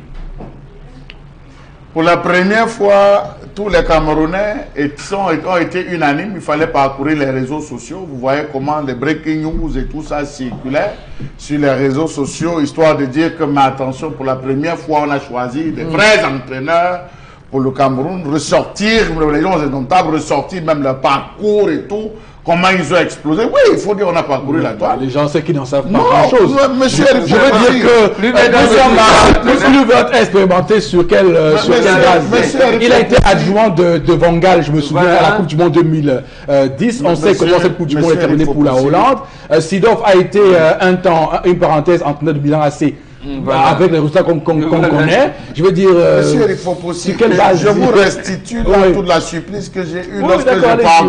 Lui aussi dit qu'il ne s'y connaît pas. Je voulais chuter par là. Il a plutôt emprunté tout ce que j'avais à dire, mais bon, pour dire que quand j'ai vu les Camerounais tomber dans cette affaire, j'ai failli mettre donc les mains sur la tête et revenir à ce que vous disiez tout à l'heure, que quand les gens applaudissent, je me suis applaudissé ces individus. Attendez, ce qu'on applaudit, c'est qui? Il faut alors aller fouiller maintenant pour se rendre compte que, mais voilà des gens qui ont un parcours pratiquement biaisé qu'on est en train d'amener. Et puis quand vous parcourez le fameux communiqué qui a été fait, les commentaires, tout, vous vous rendez compte qu'on dit non, c'est les aspects techniques qu'on va ressortir. Ils vont venir pour piquer, préparer une nouvelle génération. Vous voyez qu'on a refabriqué. Donc, finalement, je dis, je me perds, monsieur Eric Fopoussi, et je ne préfère pas donner mon point de vue parce que je sais ce qui va se passer, on sait comment les entraîneurs sont arrivés, comment ils ont été explosés. Est-ce qu'ils savent comment Seedorf a traité les joueurs africains quand ils jouent au Milan AC ou quand ils jouent au Real Madrid? Voilà. Est-ce qu'ils savent que Seedorf... Il ne laisse saluer même pas. Et que est à la limite un xénophobe parce que je me souviens à l'époque quand Muntari par exemple pleurait en Italie, il n'a jamais été au devant de la scène pour combattre ce type de choses. Donc pour ceux qui... Je n'ai pas voulu le dire, je n'ai pas voulu le dire de peur qu'on me mettrait d'antipatriote. Non, il faut dire, c'est là raison. Non, je n'ai pas voulu le dire parce que ça c'est disponible sur les réseaux sociaux, mais quand vous voyez tout ce qui est dit, tout ce qui est dit, les appréciations qui sont faites, les applaudissements, vraiment, nous n'avons pas, le samedi, dès l'annonce de samedi, à ce matin, lundi, mais mon Dieu, qu'est-ce qu'on ne dit pas? C'est à ce moment de Sénégal. Jean-Pierre Balmayo connaît Fortuny pour aller voir J'espère qu'ils feront résider au Cameroun Patrick Kluivert et Seedorf au Cameroun. On a dit qu'ils arrivent dans quelques jours. Non, j'espère qu'ils résideront au Cameroun vraiment. Après, ils diront que non. Et c'est lui que la direction technique a mis pour le littoral. On lui a demandé des propositions des joueurs moins de 23 ans. Voici la liste qu'il nous a donnée. Eux-mêmes qui connaissent. C'est pour ça que le dire maintenant, on va dire voilà, les gars, non, voilà. Donc, moi, il faut le dire. Non, j'allais aboutir à ça en disant que vraiment, pour moi, on aurait pu choisir mieux que de choisir. Pas les choisir des Camerounais, ils connaissent leur pays. On aurait pu choisir mieux. Comme vous disiez tout à l'heure, ils savent que le joueur, là, après les entraînements, il mange souvent le tapioca. Il a même du mal à acheter les bananes parce que les 200 qu'on lui a donné, il a la moto à prendre. Mais je veux dire que s'il voulait, parce que cette nomination n'obéit à aucune logique sportive. Bon, ok, on entend. Ils sont d'anciens footballeurs de renommée internationale. Mais est-ce que Patrick Mboma n'est pas entraîneur de renommée internationale? Il n'a pas été un grand footballeur. Est-ce que Bibi n'a pas été un grand footballeur? Est-ce que Robertson Barana n'a pas été... Non, il faut qu'on cesse un peu à un moment donné de nous pourrir dans la bourrie dans ce pays à un moment donné. Alors, tendance sur la nomination de Seedorf et de Kluivert. Les Camerounais, vous aimez les faux problèmes. La dernière fois, vous avez dit que pourquoi papa dit qu'il voulait seulement les blancs. Voilà les noirs. Même les noirs, vous ne les laissez pas tranquilles. Soyez les bienvenus. Je dis les bienvenus. Les bienvenus. Ils sont comme ils sont deux. Voilà, le niveau élevé. Je fais le idée. Soyez les bienvenus dans mon pays, au Cameroun. Oh, moi comment je suis fier dans mon cœur. Voilà les gars. Je sens en ce sont des professionnels. Quand je les vois, les gars sont d'abord élégants. Ils sont jeunes, ils sont beaux. J'essaie d'arrêter les gens, mais faire le Twitter sur eux. Arrêtez ça, ils sont venus pour nous donner la coupe. La coupe et la canne. Donc, ça, le Cameroun, monsieur Eric Fopoussi. Donc, papa, tendance peint là. Venez pour le bon travail. Si c'était les blancs, on avait vu qu'on a même vu quoi derrière les mequates. Voilà les noirs, même les. Vous passez le temps à dénigrer même vos frères.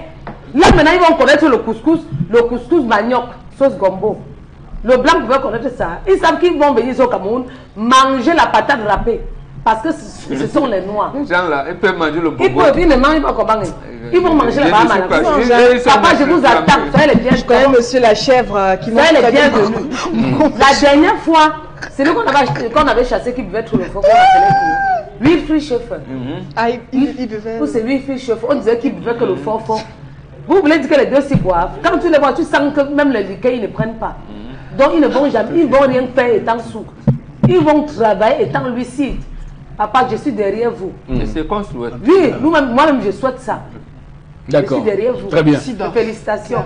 Alors, Florazé, allez-y pour l'autre information ce matin. Ah d'accord, oui. La seconde information qui également pose des interrogations sur la toile, les commentaires aussi, c'est cette invitation du président de la République au sommet de Paris sur la paix en novembre.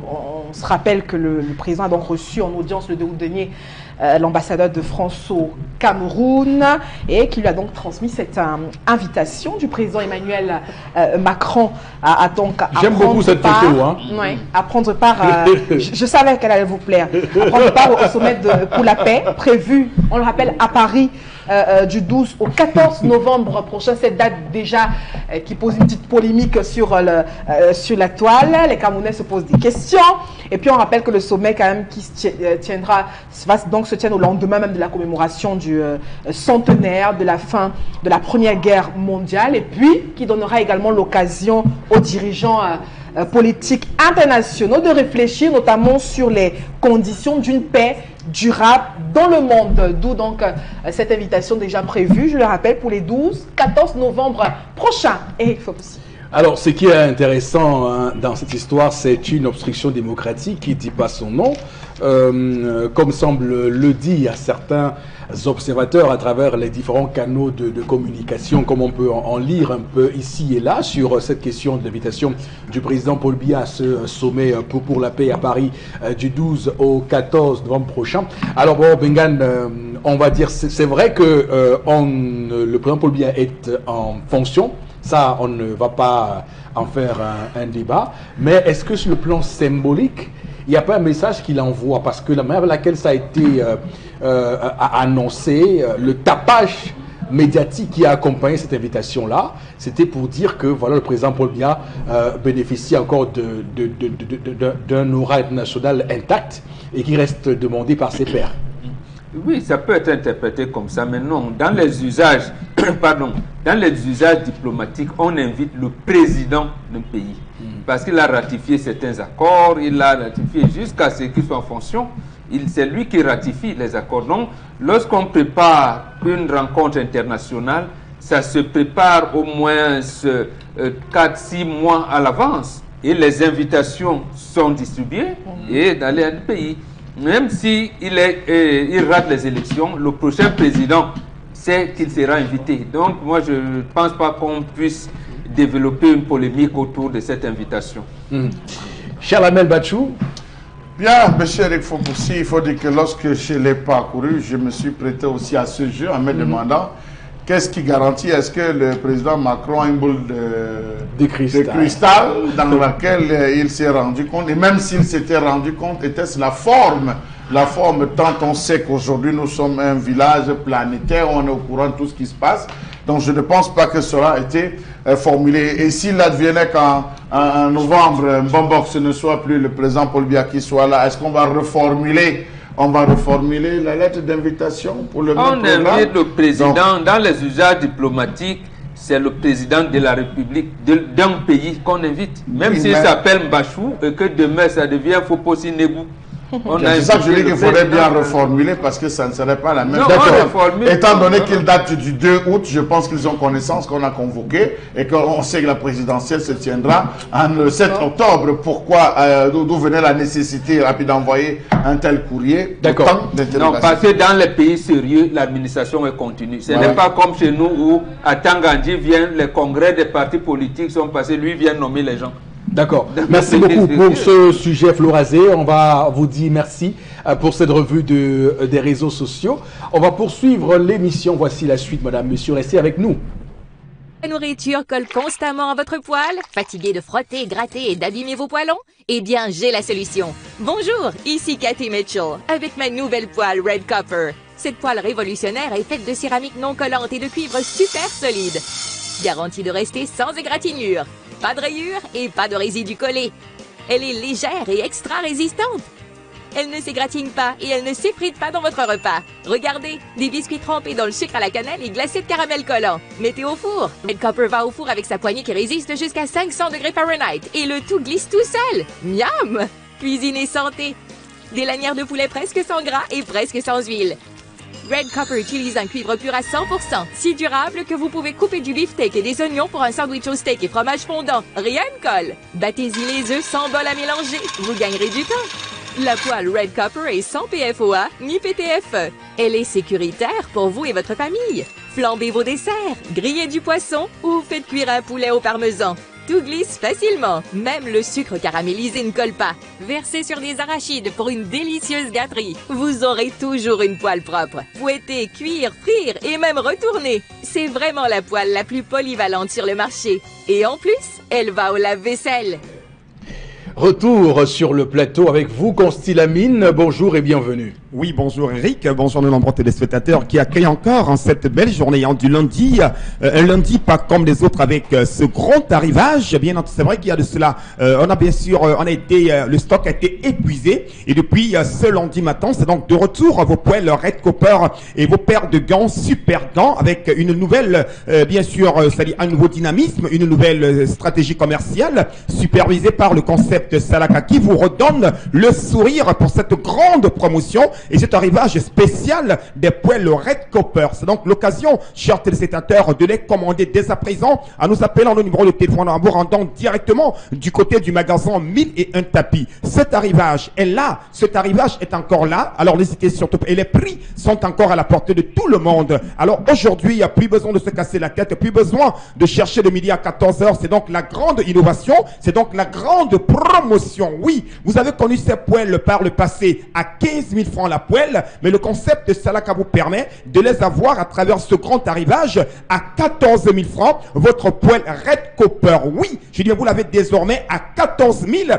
grâce au concept Salaka et c'est bien sûr du côté du magasin 1001 tapis. Ces poêles de qualité supérieure, ces poêles qui ne collent pas, ces poêles qui donnent un goût particulier à vos fritures, ces poêles qui donnent un goût particulier à vos gâteaux et je rappelle que c'est le seul poêle qu'on peut faire les frites de plantain, les frites de poisson, quel que soit, c'est-à-dire le type de friture, sans utiliser de l'huile. Oui, c'est important. Elles sont neuves, elles sont spacieuses, elles sont élégantes. Vous les avez à 14 000 francs désormais. C'est une promotion spéciale. C'est un arrivage exceptionnel. C'est une grande promotion du côté du magasin 1001 tapis qui est aujourd'hui le point de vente exclusif des poêles Red Copper et de super gants. Alors tout de suite, on voit donc à l'écran ces paires de gants, ces paires de super gants qui vous permettent de protéger vos mains, qui vous protègent contre les brûlures de cuisine. Vous les avez désormais à 5 000 francs la paire de super gants, des gants de qualité supérieure, des gants bien sûr pas comme les autres,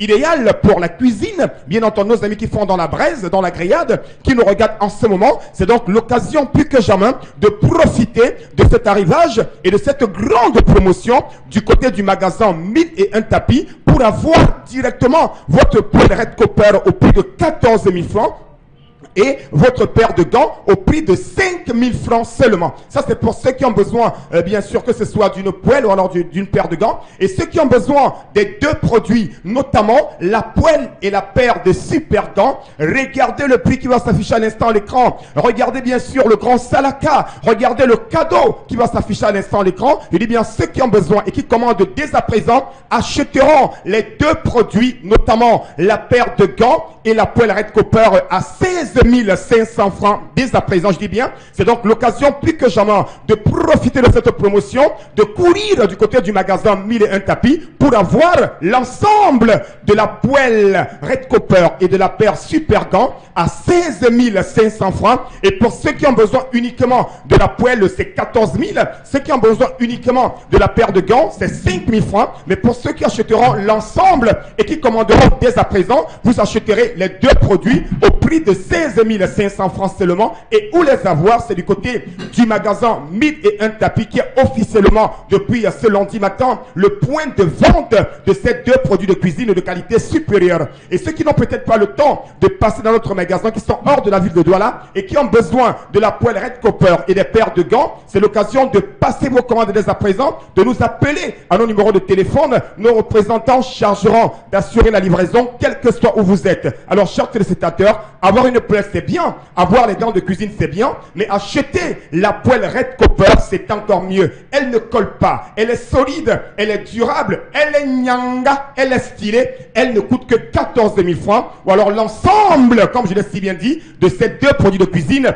vous l'avez à 16 500 francs. C'est du côté du magasin 1000 et un tapis et nulle part ailleurs, grâce au concept Salaka qui vous permettra, chers téléspectateurs, de sourire davantage et surtout d'avoir la qualité, une cuisine moderne, une cuisine rapide, une cuisine pratique, grâce à ces deux produits de cuisine, notamment la paire de gants et la poêle super gants. Merci. Au prix de 16 500 francs seulement. Merci beaucoup, Consti Lamine. Madame, Monsieur, la suite de cette émission avec l'interpellation de ce lundi 6 août 2018. À tout de suite. Selon moi, je vois partout, surtout dans la ville de Douala, les villes sont sales, les inondations partout dans les quartiers, les routes, surtout ici à Bepanda, c'est très grave, plus précisément Carrefour, Mala, très grave, avec les poubelles partout, on ne peut pas passer, en passant il faut arrêter le nez. On ne sait pas comment faire dans ce pays-ci, on ne sait pas où va notre pays, le Cameroun. Je propose que les gens de l'État doivent mettre tout en marche. On ne sait pas, les autorités administratives doivent tout mettre en marche. Chaque année, on dit les élections. On vote, on nous propose assez de choses, mais on ne réalise pas. Voilà, la compatriote qui est courroucée par cette situation et l'état de fait de l'absence des routes dans les différents quartiers de Douala. Elle a fait allusion à un quartier Bepanda qui est également un quartier record en termes de routes dégradées. Boro Bengan, quelle est votre réaction suite à cette interpellation? C'est la suite de ce qu'on disait tout à l'heure, dans le commentaire de la chronique de Charles Hamel. Oui. Quand vous élisez les gens, ils ne font pas le travail, vous les changez, vous ne devez plus les élire prochainement. Vous élisez quelqu'un d'autre et là, par alternance, par mutation, et ainsi de suite, on verra. Parce que là, va s'installer une concurrence et entre les prétendants au poste et entre les partis politiques. Voilà. Donc là, l'autre chose qui reste aux citoyens, c'est de savoir se regrouper pour revendiquer leurs droits. C'est pas normal, les mouches sont partout, les mauvaises odeurs. Et vous essayez de faire des sittings auprès du chef de bloc ou du chef de quartier en lui disant qu'on n'en peut plus. D'accord. Mais ce n'est pas l'opposition qui viendra ramasser les ordures. Vous Absolument. dites non, on ne veut plus. Et j'aimerais surtout faire à votre suite et pour conclure, pour dire que en démocratie, il est de plus en plus admis que l'abstention fait le jeu du parti au pouvoir. Dans toutes les démocraties, lorsque le taux de participation n'est pas élevé, le parti qui s'en sort, c'est celui qui est au pouvoir. Donc la meilleure façon de faire changer les choses, ce n'est pas de boycotter ou de ne pas aller voter. C'est justement ça qu'il faut faire, c'est d'aller voter massivement si vous voulez faire changer. Parce que si vous votez massivement et que rien ne change, ce n'est pas en restant chez vous que ça va changer. Voilà. Ce qui est certain. Voilà, madame, monsieur, l'émission se poursuit maintenant avec évidemment Consti Lamine qu'on va retrouver une fois de plus sur le plateau B. Avec lui, on parlera du concept Salaka dans son déroulé appelé le Vombio Oméga 3. Alors, Consti Lamine, je ne sais pas si je dois vous dire rebonjour ou bienvenue sur le plateau. Mais rebonjour Eric, hein, c'est une autre communication, c'est un autre produit. Hein. Donc ça mérite un autre rebonjour. Alors déjà merci donc Eric, déjà merci à nos nombreux téléspectateurs qui sont en train, parce qu'il faut rappeler que les téléphones sont en train d'exploser du côté bien sûr de la réception du point de vente 1001 tapis qui revient encore cette fois-ci avec ce complément alimentaire pas comme les autres. C'est bel et bien le Vombio Oméga 3. Ah ben oui, après avoir vendu tout à l'heure les poêles Red Copper, grâce à cette émission, je reviens encore à l'instant pour parler de ce complément alimentaire qui fait déjà la fierté de tous les téléspectateurs de la télévision Equinox. c'est bel et bien le Von Bio Oméga 3. Retenez bien sûr cette appellation, comme dirait quelqu'un, appellation bien contrôlée. Von Bio Oméga 3, c'est un complément alimentaire pas comme les autres. Il nous permet de réduire les complications du diabète pour ceux qui sont déjà diabétiques. Il permet également de réguler le taux de cholestérol dans le sang, de réduire naturellement la pression artérielle. Il nous permet également d'être prévenu contre les AVC, pour dire tout simplement, qu'en le consommant régulièrement, on va dire bye bye aux AVC. Le Von Bio Oméga 3 permet également de rendre de plus en plus souple vos articulations.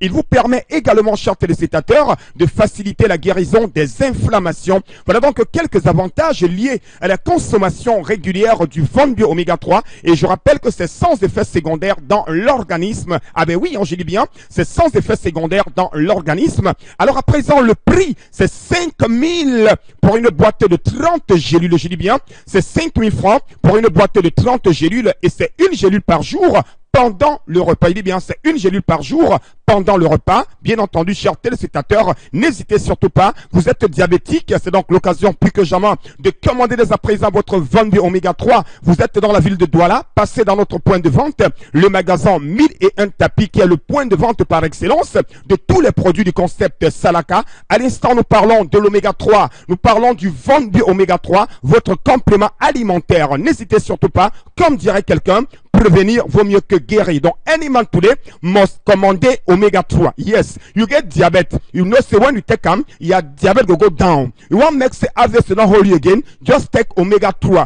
You get problem for articulation, just take Omega 3. Now 5,000 francs for couple you get 30 gélule. Yes, now say na 30 gélule and now 1 gélule every day when you dey for chop. Just come, just now. For that stuff from magazine 1001 Tapis, you go buy your product. You don't get come for time study for come for it. Just call me for your number. Then go come livre you. They for that stuff for Bepanda, for Bonaberry, for PK10, for Ndobo, for Yawande. Just call just now. Because Omega 3 n'a son fine complément alimentaire. Donc, chers téléspectateurs, merci de faire confiance au concept Salaka. Merci de choisir les produits vendus par le concept Salaka. Parce que le concept Salaka, c'est la qualité et rien que la qualité. Merci beaucoup. On va rester avec vous pour parler maintenant de l'Académie internationale de beauté, l'AIB. Donc un produit, un événement ou bien une institution qui est importante pour tous ceux et celles qui souhaitent se conformer au canon de beauté communément admis en ce 21e siècle, puisque désormais et les hommes et les dames sont attirés par ces questions de beauté. Et donc une académie est mise sur pied pour régler ces problèmes, cette question-là, ce gap chez les Camerounais, dans l'Académie internationale de beauté qui va nous être présentée par Consti Lamine.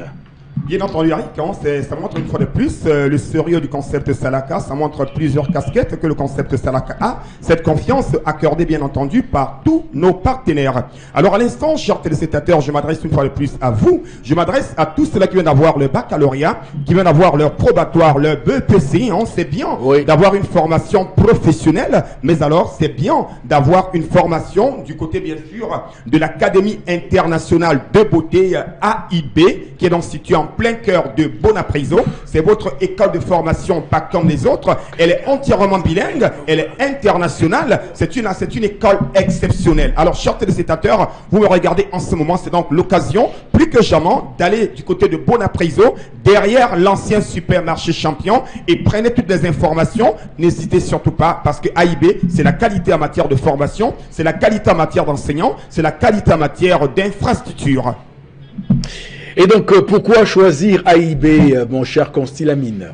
Alors, pourquoi choisir l'Académie internationale de beauté? Tout d'abord par la qualité de ses enseignants, parce qu'à AIB, l'accent est mis sur le choix de ceux qui dispensent les cours. L'Académie internationale de beauté AIB, c'est également un cadre de rêve. L'Académie internationale de beauté, chers téléspectateurs, c'est une école pas comme les autres, parce que de ce côté-là, on met l'accent sur la pratique, d'où nous dispensons pratiquement 90% de cours en pratique. pratique et 10% de cours au niveau de la théorie. Nous n'avons que quelques avantages qui permettront bien entendu à tous nos téléspectateurs qui nous regardent en ce moment de choisir cette grande école de formation, à savoir l'Académie internationale de beauté. Retenez bien sûr ce label, retenez bien sûr cette appellation. C'est un label qui gagne, c'est un label qui ouvre les apprenants directement vers le monde de l'emploi. Les numéros de téléphone s'affichent déjà à l'instant au bas de l'écran. C'est donc l'occasion plus que jamais pour ceux qui veulent avoir plus d'ample d'informations de composer ces numéros de téléphone qui s'affichent à l'instant au bas de l'écran pour avoir plus d'ample d'informations sur cette école internationale, à savoir AIB. Voilà. Et quelle est la date de la prochaine rentrée académique, Constilami? Alors, la date de la prochaine rentrée académique est fixée, bien entendu, pour le 9 octobre 2018. C'est donc la date fixée par le ministère de l'Emploi et de la Formation professionnelle qui a donc décidé, bien sûr, d'accorder cette date du 9 octobre comme date de rentrée académique du côté donc de l'Académie internationale de beauté AIB. Alors, chers téléspectateurs, vous avez un baccalauréat, vous avez un probatoire, un BPC, un BTS ou alors et plus, vous êtes à la recherche d'un centre de formation pour des métiers à fort potentiel d'emploi. Vous voulez devenir les techniciens de la coiffure, les techniciens de l'esthétique, les techniciens bien sûr de l'esthétique médicale. C'est donc l'occasion plus que jamais de choisir cette école de formation. Oui, elle vous permet en quelques mois seulement d'être des professionnels de l'esthétique, d'être des professionnels de la coiffure, d'être les professionnels de la dermocosmétique, qui est bien sûr cette nouvelle filière de formation qui fait déjà la fierté de tous les apprenants. Et n'oubliez surtout pas, choisir une école c'est bien, mais choisir l'Académie internationale de beauté c'est encore mieux. Nous sommes situés à Douala, à Bonapriso, derrière l'ancien supermarché Champion. Les numéros de téléphone s'affichent à l'instant en bas de l'écran. N'oubliez surtout pas, rendez-vous de ce côté-là et soyez... Merci beaucoup, Constilami. Ça a été un plaisir de vous avoir sur ce plateau ce matin. Nous sommes lundi, gardez un peu d'énergie pour la semaine. Voilà. Alors, on va y aller avec vous, Florazé, avec quelques réactions de nos téléspectateurs sur les différents sujets qu'on a posés sur la table ce matin. Tout à fait. Allez-y. Pardonnez-moi. Nous sommes à votre écoute, on va le dire comme ça. C'est dommage qu'on nous fasse l'éloge de Sidoff et de Cleaver. Voilà, c'est vraiment dommage. Des personnes, Sidoff qui s'est donc fait, qui a été limogé même avant la fin du championnat. Oui, au bilan assez, souvenez-vous très bien. Autre SMS, on a invité plusieurs fois certains membres de l'opposition sur les terrains qui ont souvent, sur les plateaux qui ont souvent déroulé leur programme. Bon. Absolument. Merci de le rappeler pour qu'on ne croit pas que c'est un no man's land. Parce que non, je dis, c'est important. Il y a un discours qui est entretenu par les tenants de l'obstruction démocratique qui vise à faire croire aux Camerounais que l'opposition n'a pas de programme politique. Que les hommes politiques, vous avez le programme même du RDPC, n'ont pas de programme. Alors, est-ce qu'on a même le programme de RDPC? Non, nous parlons de l'opposition. Mais je me rappelle que depuis 2004, l'élection 2004, Jean-Jacques Ekindi avait dit par exemple que pour lui, l'année académique peut être, une année civile peut avoir 2 années académiques. Tout à fait. Il avait parlé de professionnalisme des enseignements, ainsi de suite, ainsi de suite. Et ça, beaucoup ne le disent pas. Il dit, mais il propose même quoi. Et même Cabral Libi a fait une proposition tout à fait Moi, je dirais même que c'est le RDPC qui n'a pas de programme. Est-ce que vous avez vu le programme du RDPC? Voilà, on parle de l'opposition. Parce que c'est vrai que quand nous aussi, on retrace comme si l'opposition candidat unique, sachant bien qu'il n'y a pas de candidat. Permettez-moi quand même de vous dire que le programme du parti au pouvoir, pour la plupart, et ça tout le monde le sait, ce sont les indications du FMI, de la Banque mondiale. Chaque fois que vous entendez parler d'émergence 2035, horizon, si vous voulez, c'est un plan du FMI en fait qui est imposé au Cameroun. Ce n'est pas le président Paul Biya qui s'est levé le matin et m'a dit ok, désormais je mets même le document de stratégie pour la croissance et l'emploi, le PCSE, c'est un document du FMI. Quand on parle des ODD et OMD actuellement, la plupart des mesures qui sont prises au Cameroun sont collées sur ces documents-là des Nations Unies. Donc c'est pour dire que les vrais programmes politiques qui visent à autonomiser les Camerounais viennent pour la plupart de partis de l'opposition quand je vois comment ils comptent financer leur projet. Ça ne sert à rien d'aller prendre l'argent au FMI pour dire qu'on va faire ci, alors qu'on vous impose de faire ci, de faire ça avec votre fichier de l'État par exemple. Voilà, et pourtant au Cameroun, on peut nous-mêmes, sans que le FMI nous dise, mettre en place des mécanismes pour qu'il n'y ait plus de fonctionnaires. Voilà le port de Kribi. On vous dit que les bateaux accostent. Mais on traite les dossiers de port de Kribi ici à Douala. Voilà. Voilà. Bon, Douala, ça veut dire que les douaniers ont encore du mal à travailler là-bas au port de Kribi. Voilà, c'est dommage. Flora, allez-y. Alors, une autre réaction de Elongek Enko à Abona Moussadi qui pense que ces deux entraîneurs choisis sont très bien pour notre équipe lorsqu'on regarde leur parcours footballistique. Voilà. Ils ne sont pas venus jouer, ils sont venus entraîner.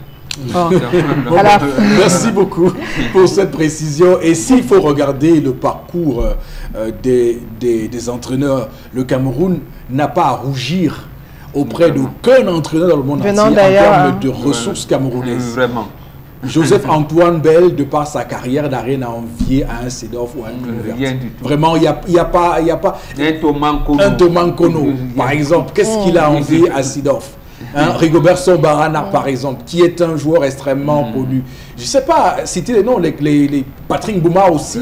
Tout à fait. Les Michel Kaham. Tous ces gens qui ont fait la fierté du Cameroun. Tout à fait. Le problème ne sont pas les entraîneurs, mais le système de gestion. C'est Jérôme Abonapriso qui le dit. La gestion de la FECA Foot. Donc il faut un projet clair, un environnement sain dans ce pays. D'accord, ok. Vous savez ce qu'on a fait de Jean-Paul Akono?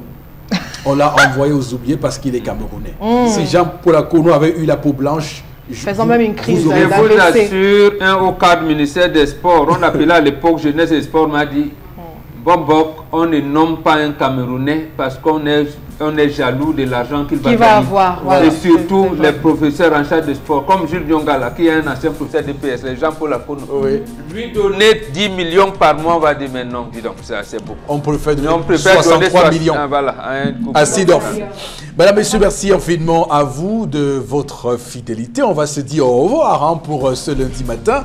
On se retrouve demain 10h, rediffusion de l'émission à 1h du matin. Et surtout que Dieu bénisse le Cameroun.